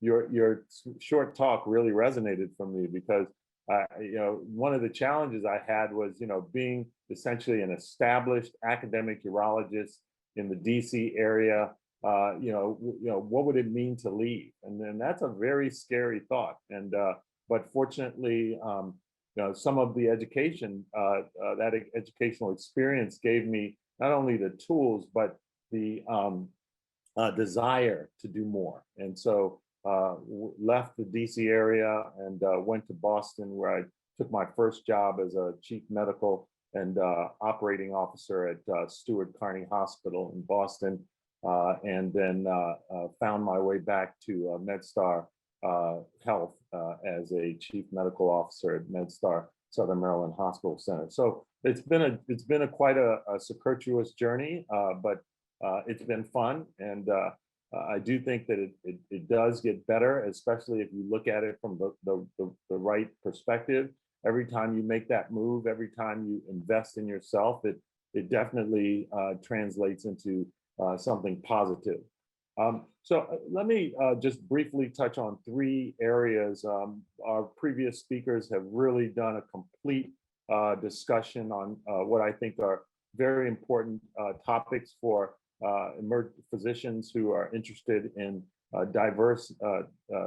diversifying their career opportunities. I would say, firstly, for those who already are in the healthcare system, either in training or in the front lines providing care, look for, if you're interested in leadership opportunities, look for even the basic activities that can help you understand more about your environment beyond the patient care, your patient care responsibilities, whether that is committee work in a hospital or a health system, being on a project. I would strongly suggest that if you haven't already, engage your medical C-suite leader in conversations about how you as a physician providing direct care can help the hospital or the health system move forward with its goals and objectives. I think that's really important. So you don't need, someone doesn't need to approach you and say, hey, look, I want to make you this, or I want to do this for you. Leadership is not about titles, it's about service. And so getting those opportunities, whether formal or informal, to lead and to partner with other stakeholders in your surroundings is a very important step in evolving as a physician leader. The other thing that I don't think I heard mentioned, which I think is absolutely important, is mentorship. It falls within the scope of networking, but mentorship really is about identifying individuals who seem to be on a career path that you would like to be on, or who have accomplished some of the things that you aspire to accomplish, and engaging them in a relationship. Sometimes it's a formal relationship, and you don't have to, walk up to someone you admire and say, I want you to be my mentor right off the top, but even, offering the opportunity to work with them in some capacity, just having, informal meeting with them and talking about how they achieved, how they reached their achievements. And then at some point in time, you can have a conversation about formal mentorship. I think it's absolutely essential for all healthcare providers that are interested in expanding their horizons. The other thing I'll mention is servant leadership. You'll probably have heard of that. Those who have done some work around healthcare leadership development, servant leadership is about how I, as an individual, can bring value to the team, to the people around me. Sometimes that is in roles that might not traditionally be identified for physicians, but it's about how do I help the people around me be successful. And that is a very important concept in healthcare, and especially in health systems. Looking for opportunities to to serve the people around us. I think as physicians, it's part of our professional mission, I think by default. A lot of times we put a lot of that focus on the patients, but I think expanding it beyond that and looking at how do I serve the folks around me is an important concept to embrace. But leadership is not about titles. It's about service and staying connected to the front line as you evolve, as you start to take on formal leadership roles is also very important. The next thing I want to talk about is being open-minded, and I think it is absolutely essential as you prepare for your future to know that what you think may be the options may absolutely not be the options for you. So when ideas are brought to you, process them, think about them, bounce them off people that you trust who can give you good insight, because you just never know where your path will take you. And the broader your horizons, the more likely that you will really achieve the professional satisfaction that I think we all want to achieve. And then lastly, the lifelong learner concept. It's so important to continue to diversify your portfolio, if you will. In finance, it's a very important concept to make sure that you don't put all of your financial investments into one bucket. It's the same thing as you develop your professional career. Look for all of the different ways that you can evolve, and some of them may be very much non-traditional. We've talked about the importance of postgraduate education. I think that's really important if you can get opportunities to do that. But sometimes it's just about really looking for ways to continue to evolve as a professional, and there are tremendous opportunities to do that in this country. Now, I know that my time has run out. I will close at this point and happy to answer any questions. Ahaghotu, for that excellent presentation. We really appreciate that. I have the first question here for you from one of our participants. A good number of our speakers have had pathways that seem tortuous. Any pointers on how to carry your spouse and family along as you make your decisions and accompanying uncertainty? That is such an important question. I'm so happy that someone asked about that. One of the most important things, and I learned this later in my career, but I think I have a pretty good handle on it now, is what's called work-life balance. You have to take into account the things outside of your professional goals and objectives that are important to you.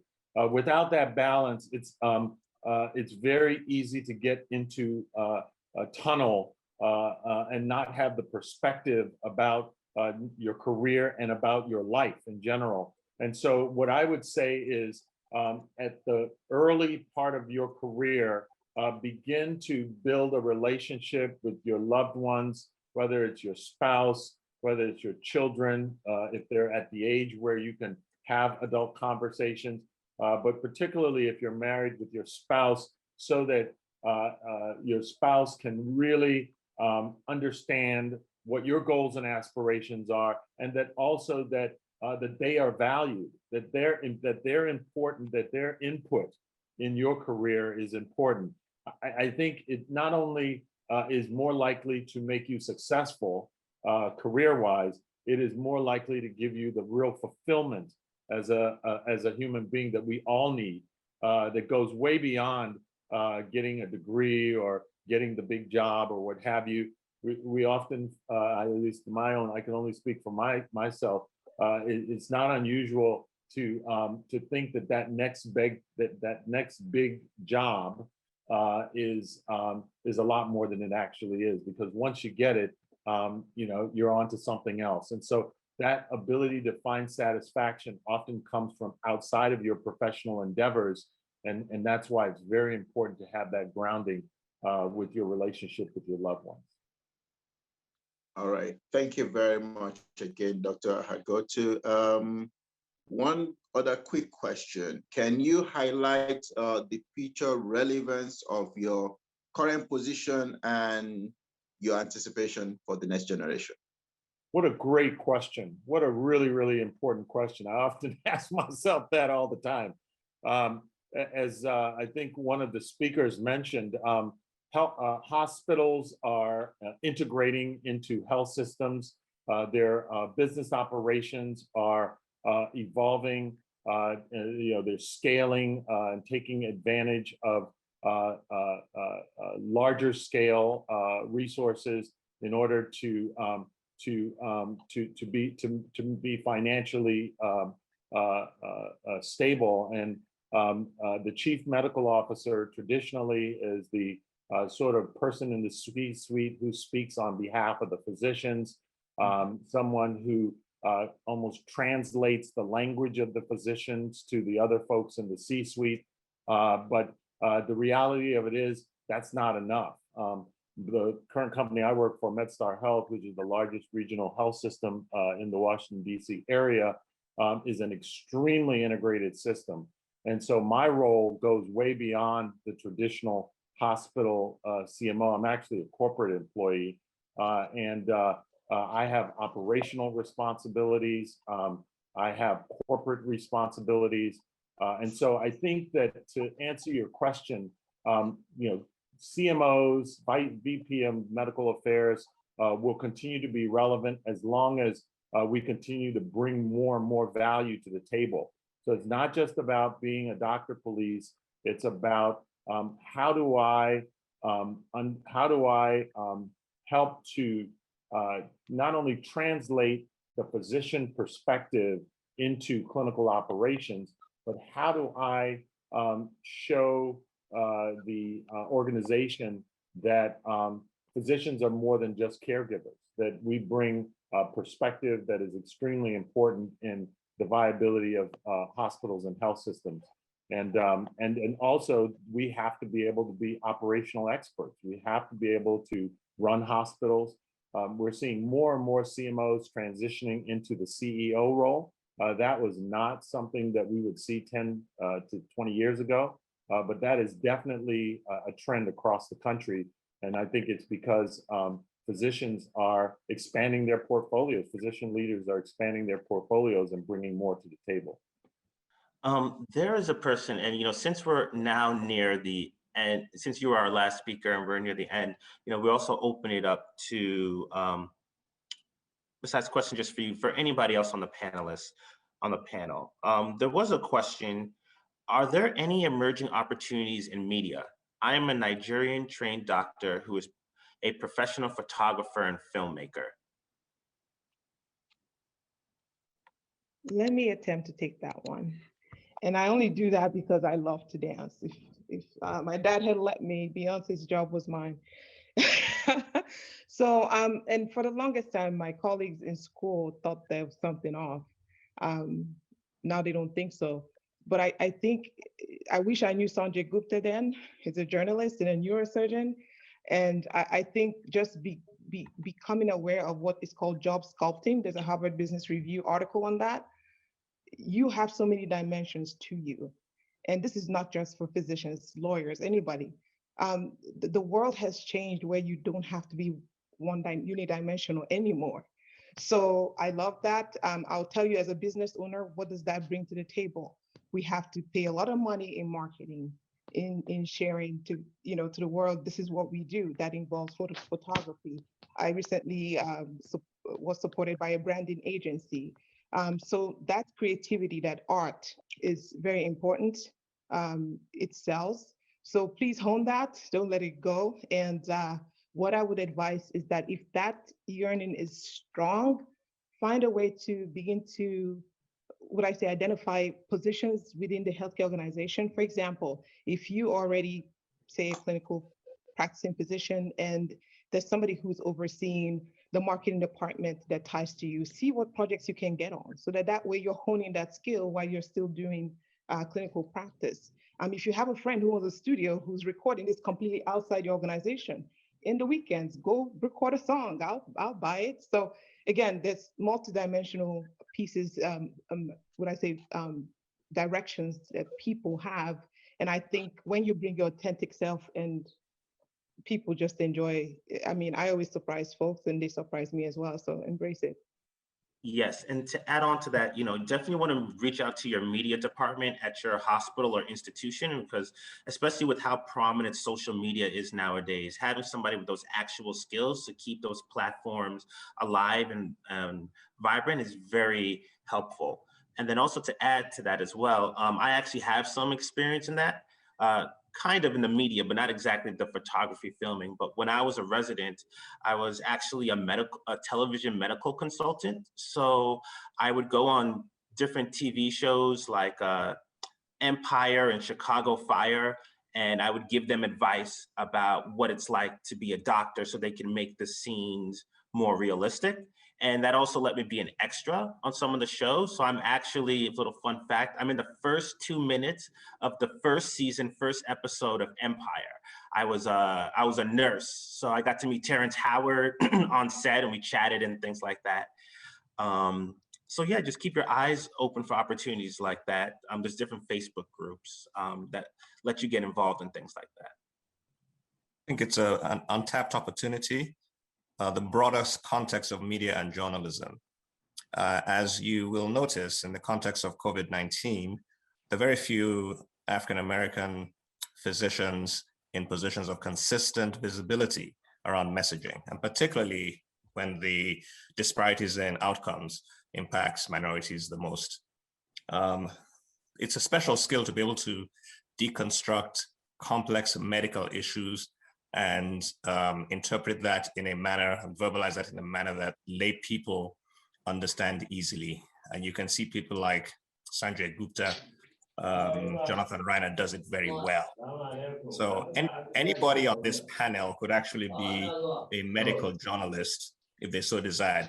There is an opportunity for a well-positioned African-American physician who is going to invest the time, competencies, to get into that space. So if that is your sweet spot, I would encourage you to evaluate that very closely.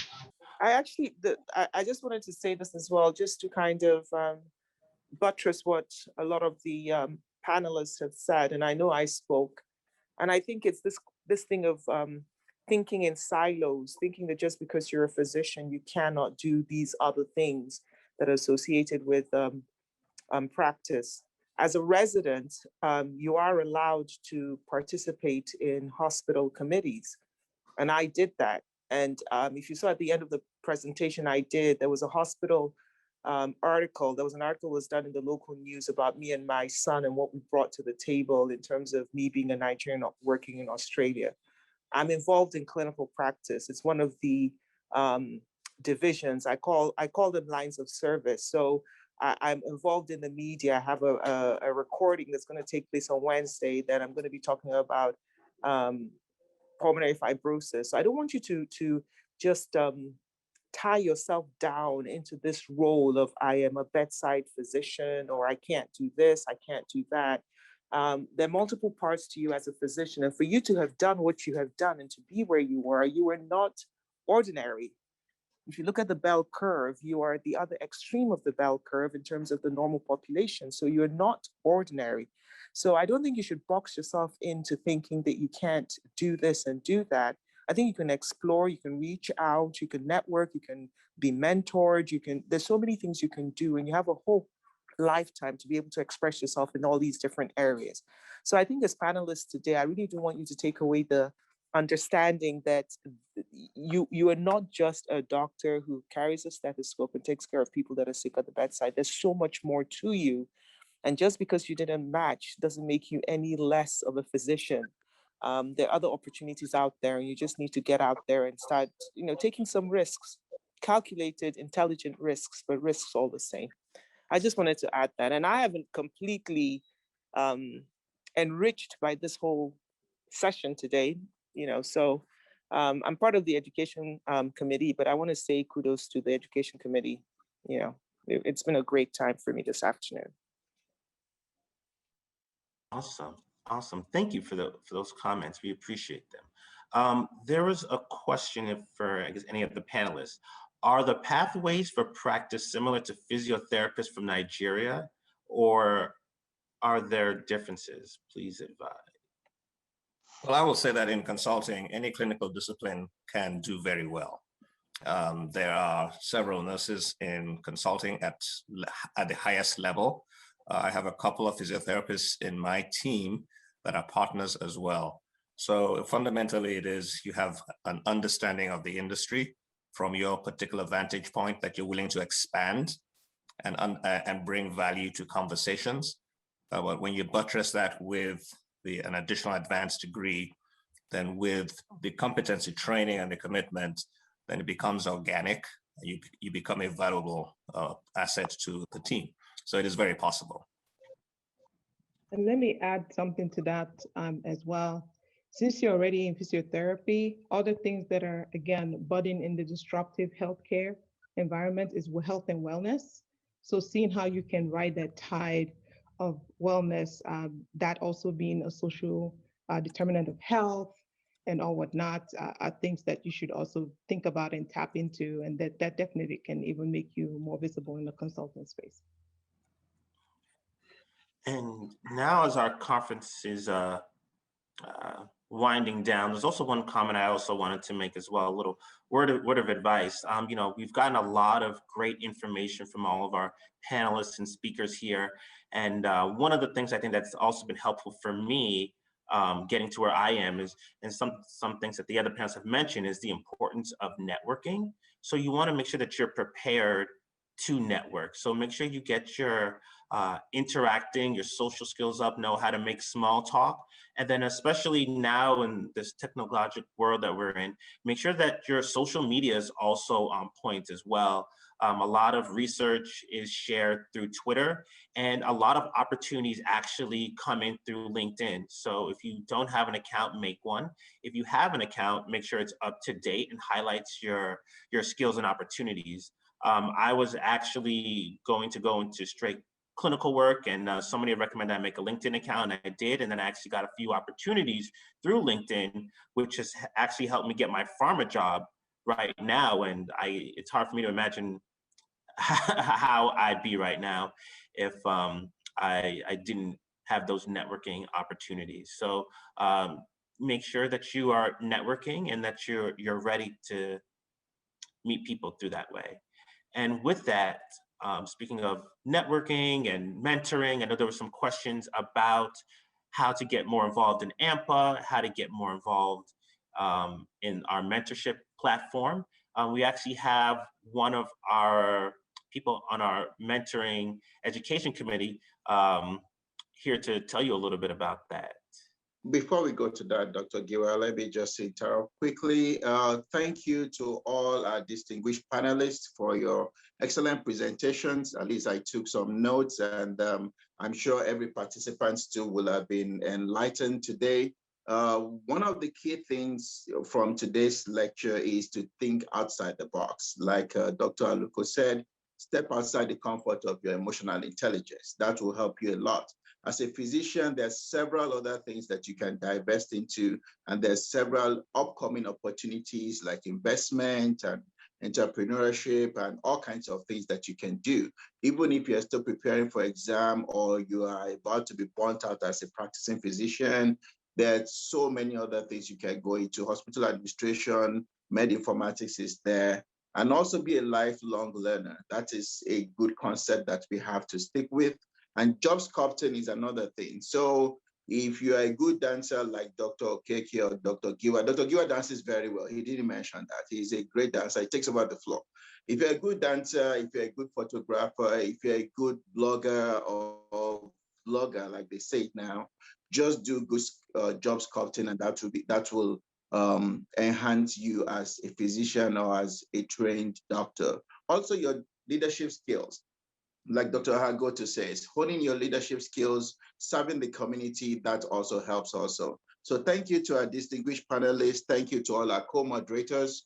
Thank you to every participant. I would like to introduce our chairman of the Education Committee, Dr. Ranu, for the closing remarks. Dr. Rani Becky. Thank you very much, colleagues. This has been fantastic. I want to ask everyone to hold on a few more minutes because there's a couple of announcements I'm going to make that is relevant and helpful to everyone. So please just give 2 minutes. Let's get through this quickly. First of all, I appreciate your acknowledging the presence of the ANPA president, Professor Chris Okuseri, who has been a big mentor, actually, that's the right word for him, and supporter for the committee and majority of activities we've done. He has transformed ANPA along with some previous executive previous presidents. They have transformed ANPA to where we are today, that we are providing value. Someone asked, how does one become part of ANPA? ANPA becomes a basis for us to come together as a community of physicians of Nigerian descent and then provide this value to everyone so that things can go from one level, from one president to the next president and get better each year. So thank you, Prof. Chris. I really am very grateful, and I thank you personally and as a committee for all you've done for this committee and for ANPA itself. For the committee members, subcommittee members who organized this, Ayo Makinde, Aham, just incredible performance, and absolutely the best of all is our young and enterprising Adebola Giwa, who has just been incredible. He has performed at every level where we've had him. Ayo, your leadership is extraordinary, and we really truly thank you for everything you do. And Aham, for your organizational skills and things you do, we are very grateful. But I wanna look at what has happened today in closing remarks from a critical perspective and notice something. Everyone who has spoken today has come from privilege. Either they are American citizens, either they were born as an American citizen, had an American passport, went to school in Nigeria, and transformed to the United States on a slightly easier pathway than everybody else. Now, if you start with Dr. Orjioke, who went to a British private boarding school, and then went to Australia, came to the US. I mean, I'm not suggesting her path was easier or better, but I'm just trying to show you there's a continuous string that you can notice if you really listen very carefully to these speakers. You go to Dr. Ogedegbe, who is a hardcore investor and a person who does not like to have adversity stand on his way, instead he sees opportunities. He built his way up from scratch and built it in Nigeria. That's one guy who stands out different. If an Aluko fails, who will succeed? Tell me, in Nigeria, if you know your Nigerian history. So Dr. Yele Aluko is not just a common person you talk to every day. In fact, I even have a history with him because I had written a proper treatise on him to publish at ANPA, but at the time, the ANPA leadership did not support it, and I was tired of spending $2,500 every publication, and I just couldn't afford it at the time. So the thing died, but he's still with me. So we know Yele very well, and we know his contributions and what he means to everyone. But he went to British elementary school in British school in Lagos. So Yele comes from privilege, without question, and he ended up in America, and here he is excelling. God day. Now you go to Nkem Okeke, born in the US again, okay, has an American passport, went to Nigeria, was dancing in medical school in Oka, and guess what? Everybody thought she was crazy, I'm sure. And now she's now here, look where she's at. You go to Adebayo Lawal, born in the United States again, US citizen, went to Sokoto Maiduguri, came back to Lagos, went to East Coast, and here he is an expert. But my fellow family physician transitioned to research and has excelled. And finally, Dr. Ahaghotu, also born in the US, went to Nigeria, came to the United States, transitioned to the top of his career, and this is incredible. The reason I bring this up is to tell you why I joined ANPA and why the Education Committee is trying to do what it's doing, level the playing field. So the thing about it is that this might look like their lives were easier. No, it wasn't easier. Or they had more opportunities. No, they didn't. They worked for everything they got. But we are also looking at a situation where there are many people who are way smarter than all of us here and who are in Nigeria or in this country, but didn't have these opportunities.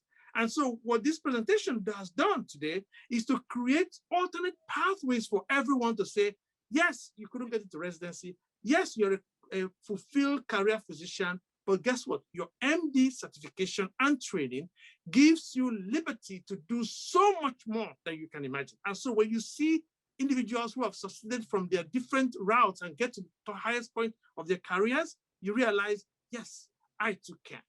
And so I want everyone living here today to recognize that there's still an opportunity for you to be there.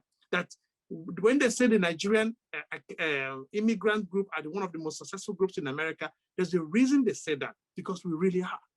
We really, really are. And you can see a lineup of them all through here. I want to use the opportunity also to announce that ANPA Education Committee continues to work very hard to give these opportunities to all of us, all the new grads, everybody who has walked into this country. And so we are going to be organizing next month, headed by Ayo again, Ayo Makinde, and Dr. Professor, well, she's not Associate Professor Dolapo from in Georgia branch chapter. The next step of preparation for onboarding residents. How do our residents transition from coming with a background of Nigerian training into residency program? We're going to have a seminar next month for that. We want you to please participate in these seminars, give us your ideas, help us out to make the Nigerian resident the most prepared getting into residency, and on and on and on. Finally, I also want to point out that I listened to what everybody has said, and I heard about restlessness. I heard about lifelong learning. I also heard about punching above your weight, and then branded education. That's Dr. Aluko's point. Branded education, if you can afford it. And they all call it different names as well. So the choice is there for all of us, but I want you to recognize that ANPA continues to provide the base for all we are doing. If we join the association, and the question was, how do we join ANPA? Just go to the ANPA website, go to any of the chapter chairs. There are so many ways you can do that. Any of the chapter chairs, any of the committee chairs, anybody at all here, our emails are on here. Let us get in touch with you, sign up with a chapter, and you be a member. It is well worth your while. And I want to thank everyone who has participated, committee members, all ANPA Education Committee members, all other chairs who have participated, the presenters, and in the group that organized it, and the ANPA leadership. Thank you very much. We look forward to more seminars, more participation, and more support from you all. God bless and have a wonderful day. Thank you.